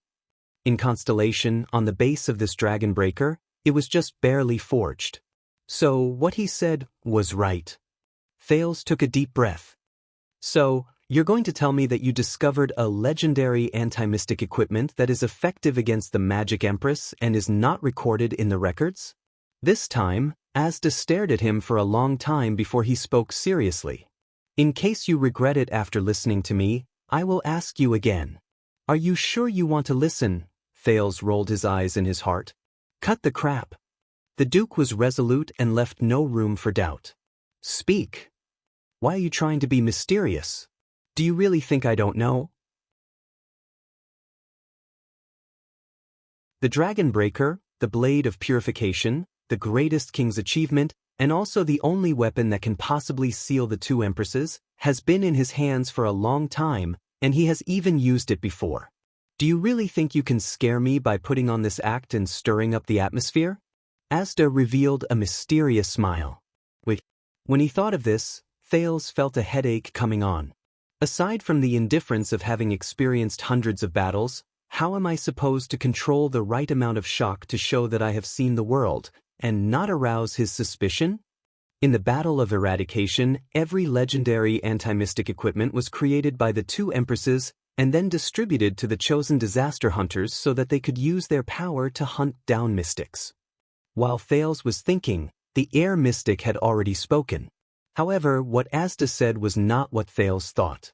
But after combining and comparing all the relevant records in Constellation, I confirmed something interesting. Some of the equipment was definitely distributed after the Battle of Eradication. Thales, who was looking forward to hearing about the Blade of Purification, did not react for a moment. He paused. So, this is very normal. The teenager picked his ears and continued following his train of thought. Although the war has ended, the hunt for the calamities is still ongoing. The two empresses' target is not only the extremists, but also other mystics, such as you. Moreover, a troublesome person like Giza is still alive and kicking. When he said this, Thales shuddered violently. Wait a minute. There's something wrong with what Asda said just now. Outside the study room, Vanguard Morgan and Protector Kursta stood facing each other. One had a cold expression, and the other was focused. Our Highness, Kursta stared at the door intently, but he did not hear any sound from inside. Sometimes does something unexpected, doesn't he? Morgan did not respond. Kursta snorted softly. Did you hear what Commodore said? They are in Scarlet District. Don't bother trying to get close to me, Thorn Barbarian. Vanguard Morgan rudely cut him off. He did not even look at Kursta. I'm not interested. Kursta, expression froze. Thorn Barbarian. Kursta, who had bronze skin and an exotic face, took a deep breath. That's right. My father is indeed from Thornland, but he is also a noble of Alumbia Kingdom, and my maternal grandmother is an Orthodox Constellatiate. Who cares who made you a bastard? Protector Morgan, who kept strangers away, raised his voice and snorted disdainfully. Just guard your door, Thorn Barbarian. Thorn Barbarian? Kursta, breathing quickened, and he clenched his fists. They said you are a veteran. Kursta's tone turned cold. But you were chased out by the army because you fled from battle? This sentence took effect. For the first time, Morgan moved his gaze to Kursta. But Kursta's tone became more mocking. That must be interesting, right? The Thorn Barbarian sneered. Didn't your commanding officer beat the sh*t out of you? The moment he finished speaking, Morgan's gaze changed. It was bone-chilling. The veteran's hand moved to his weapon. Remember, we are on duty. Kursta placed his hand on the hilt of the sword at his waist and said coldly, so don't get any stupid ideas. Unless, you want to be chased out by the guards outside the army? Morgan's hand stopped moving. His gaze was cold. Do you know why they chased me out? Kursta sneered disdainfully. Who cares? What are you doing? At that moment, the sudden appearance of the unfamiliar figure shocked Kursta and Morgan. Kursta instinctively drew his sword. Asterisk clang. Asterisk a sharp sound rang. Kursta withdrew his sword in time and stabbed it into the wall. It was only a foot away from the unfamiliar figure's neck. F asterisk ck. F asterisk ck. F asterisk ck. Kursta cursed fiercely. He withdrew his sword while still in shock. I almost King? Way, Master Vitano? Kursta and Morgan stared at the hunchbacked figure that appeared beside them. It was the watchman of Star Lake Fort. The old man, Vitano, was holding a lamp as he stood trembling in front of the door. When he remembered how polite Mallows was to the person before him, Kursta quickly sheathed his sword and changed his tone. You scared me. Hey, old man. Morgan was not as good-tempered. He glared at Vitano and sheathed the two short swords at his waist as well. What are you doing here? The shadow of the lamp swayed, and the figure trembled. Vitano slowly turned his head around and glanced at the two with his turbid eyes. Didn't you feel it? Wow, you can talk. Kursta was stunned for a moment before he reacted. He cleared his throat. I'm sorry, feel what? A rat. Vitano stared at the door of the study room. The old man raised the lamp and said with certainty, In the castle. There's a rat. No matter how much they disliked each other, Kursta and Morgan still exchanged glances. Even though their communication was not very efficient. Morgan sized up the old man and said coldly, An old rat. Kursta smiled. Of course, the only place without rats in this damn castle should be the Rapid Shadow Tower. It's the nest of wild cats. But Vitano shook his head. His gaze never left the door. It's a rat from outside. Vitano looked at the door and said slowly but firmly, I'm not going to give up. A very, very big rat. Very big. Kursta and Morgan exchanged glances again. The man of thorns narrowed his eyes, pointed at his head, and lowered his voice. Hey, isn't he a little? Morgan pursed his lips and did not reply. But in the next second, Vitano's body trembled and he stepped forward. Two arms firmly blocked his way, one on the left and the other on the right. They also blocked his way. Please stop, Master Vitano. When he saw the direction the old man wanted to go, Kursta was firm and stern. If you really want to see the Duke, I can inform him first. This path is blocked. Morgan was even more concise. Vitano recovered from his shock while trembling. He began to size up the two people again. Are you royal guards? The old man asked softly. Kursta put down his arm and smiled. Yes, we are the royal family. In Star Lake Castle, you should jump, the old man said coldly. The words that came out of his mouth came out of nowhere. Kursta frowned. What? All of you. Vitano's words were drawn out. He was panting like a dying man. All of you should jump down from the castle. Jump down? Morgan's gaze sharpened. He placed his hand on the hilt of his sword. Jump down? Why? Kursta was puzzled. Vitano turned his head. He first glanced at Kursta, then glared at Morgan, and finally fixed his gaze on the door of the Duke's room. Because all of you are useless. You can't even catch a rat. The moment he finished speaking, the old man ignored the two puzzled people and turned around. Under the flickering light, he left the place with difficulty, step by step, and disappeared into the depths of the corridor. Kursta and Morgan stared at his back, unable to make heads or tails of it. D was right. Watching him walk away, Kursta shook his head. That old man, even if he's not a zombie, there's definitely something wrong with his brain. Kill him, Morgan said coldly. Kursta was stunned. Morgan stared at the cold corridor and gritted his teeth.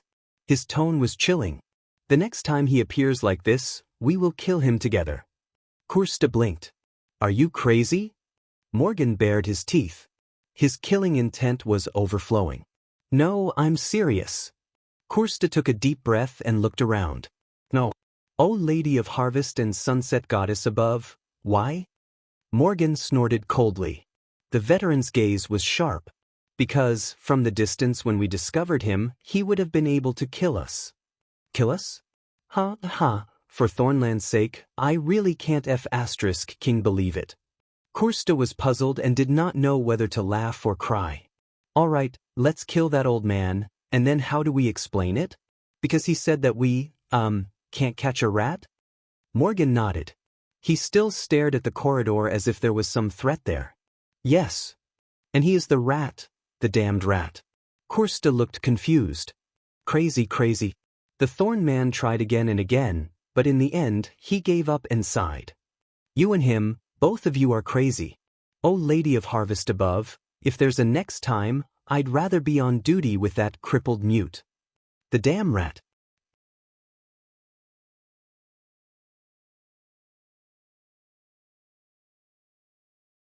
Chapter 640. In the study, Thales stared at the mystic in a daze. After the war. The youth subconsciously repeated the words.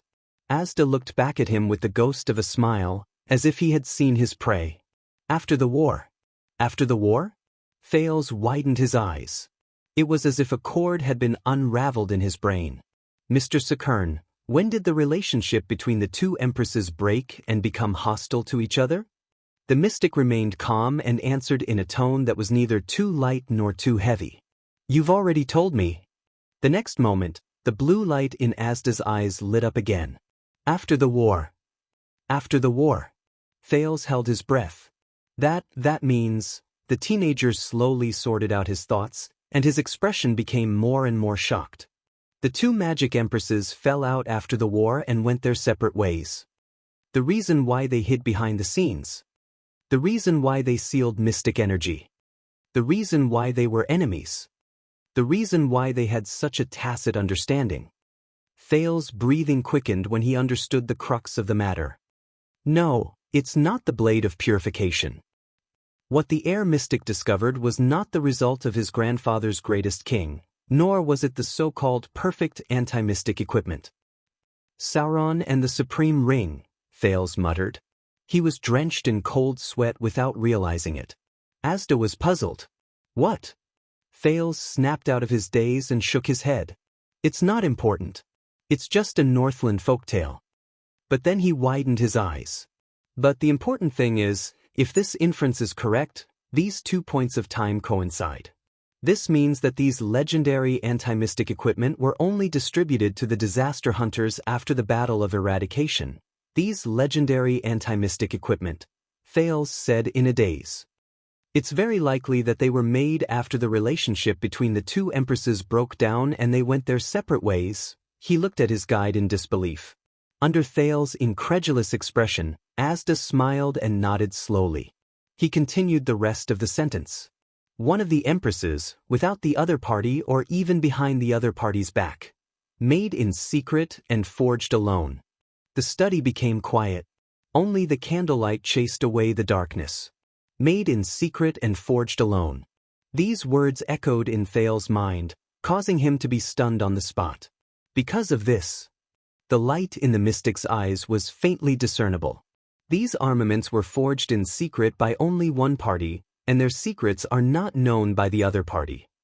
It is highly possible that they are strong enough to harm or even seal. The next moment, the blue light in Asda's eyes became extremely sharp. Another empress. When he heard this, Thales was completely stunned. He could only go back and forth, trying his best to digest this news. Forged by an empress in secret, it was a weapon forged solely by herself. Distributed to the disaster hunters after the war. Yet, he was able to seal another, and that means, wait a minute. Thales snapped out of his daze and quickly raised his hand to stop the man from continuing. The teenager summoned the sin of Hell's River and tried hard to regulate his breathing so that he could digest this shocking news. He tried not to think of the shocking significance behind it. I understand, Mr. Sakern. This is no small matter, but before we come to a conclusion, we must be cautious. Thales lowered his voice and subconsciously looked around. First of all, we have to figure out why the legendary anti-mystic equipment cannot seal the two emperors. Is it because the two emperors, as the creators, understand the mechanism of the anti-mystic equipment? Or did they leave something behind in the equipment? In fact, what if the legendary anti-mystic equipment cannot seal the two emperors is not because the two emperors created them, but because of their level of power or something else?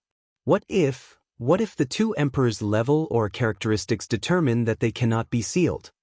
Thales looked at the mystic seriously and gesticulated to express his thoughts.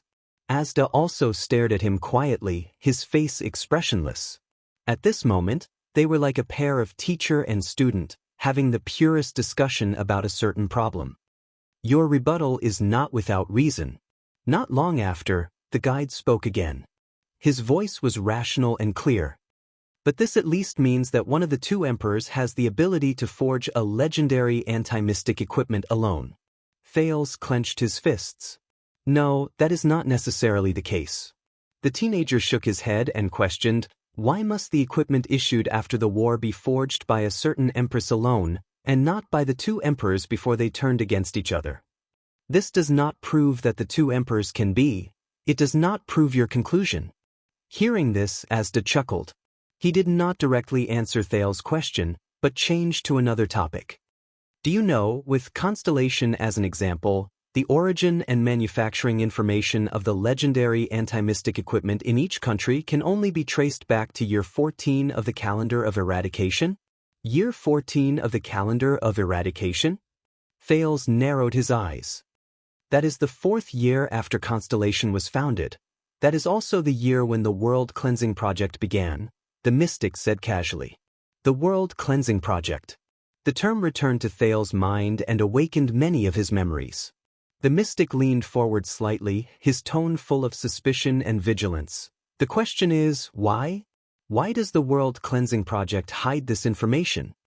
But Thales did not answer. But a small voice rang in his heart. Because this information is crucial, very sensitive, very deadly. They must be hidden from the world. Thales took a deep breath, looked up and said, but this does not mean. Asda ignored his doubts and continued to speak. And why, Thales? Why for thousands of years, people have tacitly agreed that all legendary anti-mystic equipment cannot affect or seal the Magic Empress. Why? Thales was stunned.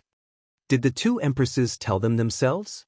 The mystic was extremely serious, and if not, Thales remembered something. After the war, the heroes of mankind used tragic facts to prove that all existing legendary anti-mystic equipment could not seal Blood Spike and Helen. In the prison of bones, Ricky's strange smile appeared in his mind. There must be someone. The teenager took a deep breath and continued to speak based on his memories and train of thought. To be precise, some disaster hunters must have tried. They held legendary anti-mystic equipment and attacked the Magic Empresses. Really crazy. Asda nodded. There was an indescribable fluctuation in his tone. And they failed, and not just once. That's why the world can come to such a firm conclusion. In the next second, the mystic's tone suddenly changed. The question is, which disaster hunters did it? Which equipment? Which empress? This question also aroused Thales' curiosity. He waited for the mystic's answer. There is no answer. Asda shook his head slowly. Even with Fruland and Giza's help and the support of the vast amount of information in Constellation, I did not find any records of the two empresses being assassinated by the legendary anti-mystic equipment. Only the conclusion that the two empresses are not afraid of the legendary anti-mystic equipment, which is as unquestionable as common sense, is circulated in the circle of those who have access to and use the legendary anti-mystic equipment, as if it is a self-evident truth. After listening to this, Thales' expression changed. There is no solid evidence, but there is an incomparably firm conclusion. That can only prove one thing. In other words, the conclusion is that they were. The mystic snorted coldly. That's right. When you just mentioned why the legendary anti-mystic equipment could not seal the two empresses, if we follow the clues, we can easily find that from the beginning, this concept has been very strange. Thales tensed up. Asda continued, now, let's assume that the hunters who tried to assassinate the two empresses with the legendary anti-mystic equipment. Stop. Thales interrupted him forcefully, waving his hands in the air. No, there are too many hypotheses. It is too risky, there are too many uncertainties, Asda replied coldly. Hypotheses are one of the most important ways to advance knowledge. If we can verify it. Seeking proof. Thales took a deep breath and said seriously, but what if you can't even establish the basis of your hypothesis? What if no one had tried to assassinate the two empresses? If even the incident of someone assassinating the two empresses with the legendary anti-mystic equipment to prove that they cannot be sealed is false and non-existent, and was fabricated. When he said this, Thales was stunned. It had been fabricated by someone else. Seeing the teenager's dazed expression, the mystic snorted coldly. Is Thales? If the assassinations were fake, if the stories such as somebody tried to assassinate the two emperors and it was discovered that the anti-mystic equipment was ineffective against the two emperors a long time ago, were fabricated and told to the world, and the two emperors simply allowed them to spread for thousands of years, Asda did not continue, but his eyes were extremely sharp. Thales nodded and continued the conversation absent-mindedly. That's even more proof that there's a big problem behind these rumors and the concept that people with ulterior motives have fabricated. Looking at him, Asda smiled. Now, let's go back to the previous step. If those assassinations were true, if there's really someone who's not afraid of death, if there's really a hunter who tried to assassinate the two empresses with the legendary anti-mystic equipment, the mystic's words made Thales gulp unconsciously.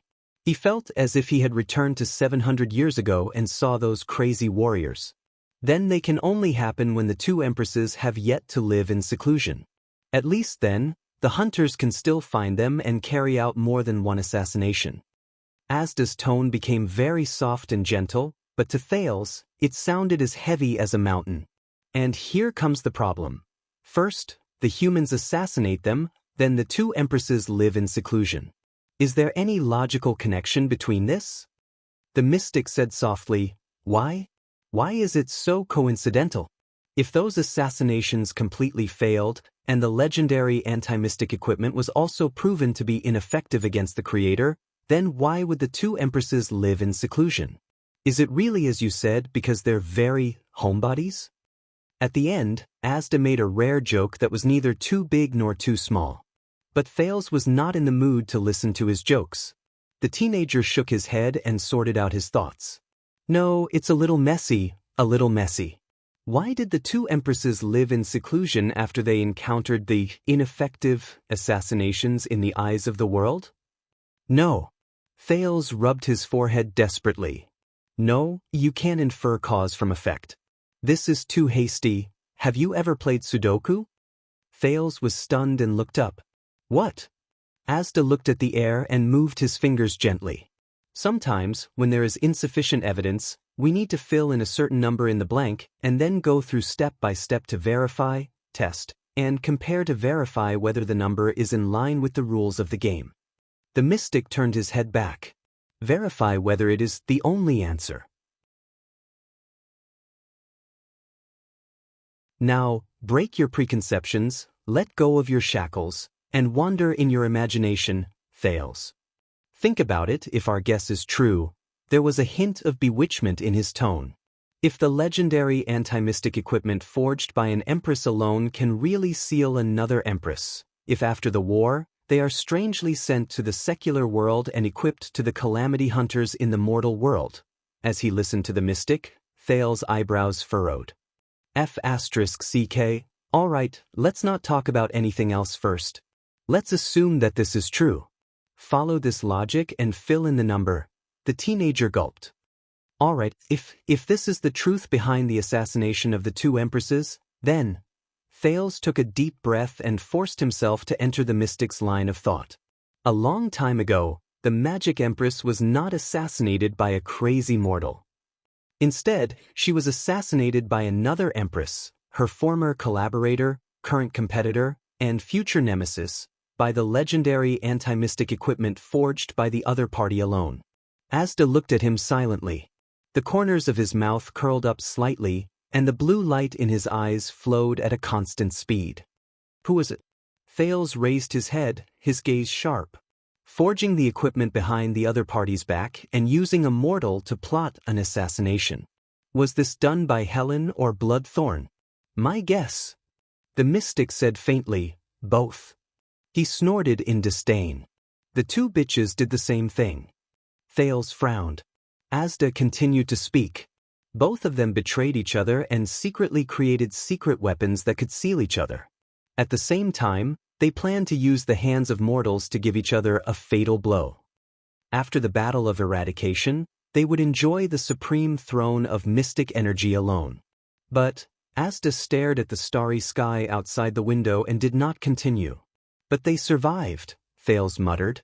The two empresses met their match. They saw through each other's schemes and escaped from the equipment that could threaten them. This was the real reason why they avoided the secular world and hid behind the scenes, so that no one could find them. The more Thales spoke, the more shocked he became. Because from that moment on, they could no longer walk around the world without fear. The two empresses had grasped the secret of sealing the mystics, and with the greatest malice towards each other, they each forged weapons that could seal each other. They then distributed them to the hunters, and as time passed, they scattered them to various countries. Thales said. They were hidden in the so-called legendary anti-mystic equipment that could not seal the magic empress. Thales froze in place. All the equipment could seal mystics, but there were a few that could seal the magic empress. Asda raised his head and let out an unusually pleased laugh. Therefore they were afraid, wary, and vigilant. Among the legendary anti-mystic equipment possessed by the secular mortals in various countries, there were a few special equipment that they did not recognize. They came from the hands of their mortal enemies, but they could endanger themselves. The mystic stopped laughing, and the killing intent in his eyes rose. Then, the question left for us is, which one? Thales raised his head abruptly. Which one? With indescribable panic, he asked, which legendary anti-mystic equipment was forged alone, and which magic empress could be sealed? But Asda's emotions cooled down. He shook his head. As I said, all the production records of the legendary anti-mystic equipment have been destroyed. We do not know. Thales gritted his teeth. At that moment, countless weapons flashed through his mind. The supreme sword, the staff of constellation, the dark night black coffin, the supreme shield, the motionless bow, the rising sun saber, the severing soul's blade, the soul slayer pike, the crossbow of time. Which ones are not, which ones might be, wait. Thales seemed to have thought of something. He sighed, and there was disappointment on his face. We might not know, but the empresses might not. They know which equipment was made by themselves, and which was definitely not. Besides, it has been 700 years. If such equipment really existed, they would have found it a long time ago. It would have been completely sealed or even destroyed to eliminate the threat. But the mystic had a different opinion. They can't do it. Thales frowned. But Asda was calm and unruffled. He enjoyed the night view of Star Lake Castle. Firstly, to them, each other is the most terrifying enemy. If one of them wants to find a certain equipment that can restrain them, Thales understood and came to a realization. Then the other party will definitely do their best to protect or hide it. Asda nodded. Secondly, they are like us. Like us. Thales' thoughts turned. I understand now. The teenager clapped his hands and said in realization, if those special legendary anti-mystic equipment are really effective against them, then the two empresses will not be able to touch or even get close to them, just like how you can't get close to Eternal Star City and Renaissance Palace. So, if they want to deal with these equipment, they must rely on others, in the secular world, those who are not mystics, to do the work for them. The mystic nodded. So, they will never and cannot appear in front of the world. Asda's gaze focused. But they will use their unimaginable power behind the scenes, stretch out their tentacles and claws, and stir up the world. Stir up the world, in the secular world. Thales' thoughts became clearer. Thirdly, Asda continued, the hypothesis has been completed. Now, it is time for us to find evidence and verify it. In the next second, he looked at Thales and uttered a word. Peninsular War.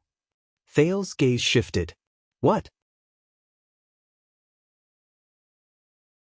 Asda regained his elegant demeanor. From the beginning of the 2nd century to the end of the 5th century in the calendar of eradication, the Eastern Peninsula and the Western Peninsula experienced 4 peninsular wars. But why? Peninsular Wars. Thales sank into deep thought. The two peninsulars are separated by a great distance, and it is difficult to hear from each other. Aside from a few countries, the profits from the wars can only barely cover the cost of the expeditions. Then, why do the rulers and vassals of the various countries want to cross the ocean to start a war? Is it really for hegemony and benefits? Standpoint in politics? The mystic's change in tone made Thales nervous. Or is it because of some inconvenient, or even more terrifying existences who can't take action? Thales' gaze shifted. He remembered a memory. It was 7 years ago, before he went on a diplomatic mission to Extet and arrived at Broken Dragon Fortress. It was in the snow-covered birch forest. Blood clan, death, betrayal. A certain queen's words echoed in his ears. As for the Dark Knight Black Coffin, perhaps many forces hoped to obtain a legendary anti-mystic equipment. But rest assured, among those who understand its value and origin, no one would have the guts to covet the Dark Knight Black Coffin, except for the terrifying mystics. When he thought of this, the teenager was instantly shocked. Damn it. Thales took a deep breath. You let me calm down. This is too. Asda snorted coldly and did not speak again. Thales calmed down and shook his head. No, the evidence is still not enough. A hypothesis is still a hypothesis, but it is worth risking everything to verify it, the mystic said faintly. Even if there is only a 1 in 10,000 chance. Their gazes met in the candlelight. One of them was solemn, while the other was light and indifferent. At that moment, it was as if Thales was the patient and patient teacher, and Asda was a bold and rash student. A few seconds later, all right if this is true. Thales sighed. If there really is a legendary anti-mystic equipment created by one empress and able to seal another empress in this world, then why is it that no one in the world knows about it? When he said this, Thales paused. Asda's laughter traveled into his ears. Of course the people don't know about it. Because they don't allow it. Thales stared at him. This is the most interesting part. Two empresses, spear and shield, opposing each other, balancing and restraining each other. Asda had a faint smile on his face. After seeing through each other's tricks, the two empresses who turned against each other and became enemies may be furious, hate each other to the bone, and be on guard against each other. But for their own safety, the mystic's words were resolute and resolute, like the sharpest blade that cut through all flukes. They also had to maintain the most basic tacit understanding. They had to work together and completely suppress this secret. They had to seal it forever so that no one in the world, no mortals, especially mortals who understand the history of mystics and the hunters who control the legendary anti-mystic equipment, would know the most terrifying truth. Asda's tone became lighter and lighter, like a sharpened blade, becoming sharper and thinner. In other words, the secret weapon that sealed the two empresses has actually been in their hands since the Battle of Eradication. What people need to do is to know and believe, search and verify it. Then, they can break the unquestionable creed in their hearts. The candlelight around them was as warm as ever. However, the ceiling was dead silent. Only starlight shone through the darkness outside the window. Some shone in the sky, and some rippled on the surface of the lake.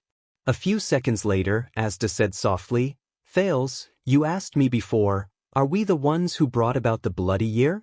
Thales did not answer, but his expression became more solemn. That's right. Asda smirked coldly.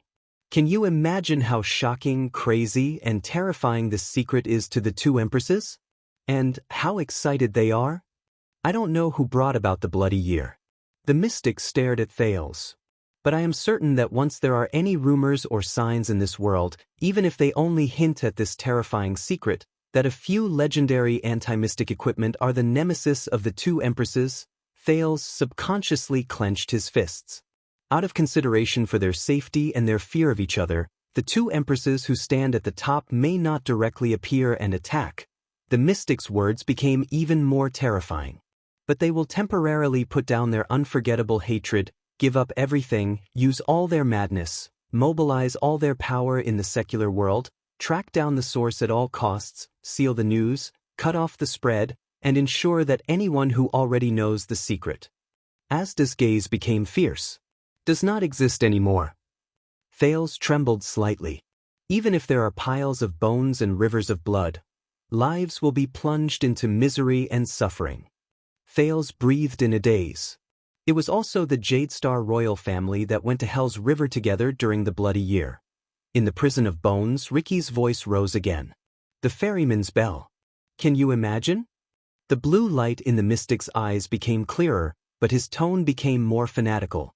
It was just like the first time he saw Thales in the chess room. The magic empresses were so high up and unreachable. He chuckled as if he had seen through something. But because of their enmity, they fell into a quagmire and fell into the secular world. Like us, they had to rely on children's games. We put up a fight on the streets, and they called for war in the mainland. Asda's tone turned cold, and he regained his composure. There is no difference between the two. After listening to this, Thales sat on the desk in a daze. He was dazed. Do you know, Asda Sakern, he said slowly, his voice was hoarse. It was as if he had just fought the most difficult battle. You are AF** King Genius. The mystic looked at him. In the so-called Alliance of the Three Disasters, when Giza and Fruland were racking their brains to improve their strength or to seek external objects, but to no avail, Thales looked up and stared at him in disbelief. But you found the possible weakness of the two empresses, or at least a suspicious point, by collecting information, sorting out intelligence, piecing together fragments, analyzing logic, restoring history, and looking for flaws. Asda was expressionless, but he nodded slightly. We had a conversation about this. Magic is not just about suffocating, squeezing people into balls, or even throwing chairs at you. Collecting information, filtering intelligence, comparing authenticity, looking for key points, connecting nodes, and arriving at the final discovery. The air mystic stared at the old and dilapidated bookshelf on the other wall. His tone was mechanical, and his emotions were unclear. This is also magic. We are all on the path to omniscience, identifying the direction to move forward. Both of them were silent for a while. So, now that you know this, let's say it's a suspicious point, Thales said cautiously. What are you going to do? Asda shook his head. Not me. But you. What should you do? Thales frowned. What? Asda turned around. At this moment, he was as sharp as a weapon. Welcome to the Anti-Emperor Club, Thales. The mystic said faintly, because from the moment you learned the secret, you officially became the mortal enemy of Blood Spike and Helen. Thales was shocked. Because of it, the legendary two empresses of magic will not let you go. There is no possibility of a buffer or reconciliation. Asda narrowed his eyes. Think about the Bloody Year, child. They will fight with you until one of them dies. Thales paused for a few seconds before he realized what he meant. F***CK, the teenager muttered. As I said, the burden of the truth and the secret. Asda looked at him expressionlessly and spoke in the most beautiful and pleasant voice in the world. It is very heavy. That's right, it's the new year. End of this chapter. You're tuning in to the Wandering Hero YouTube channel.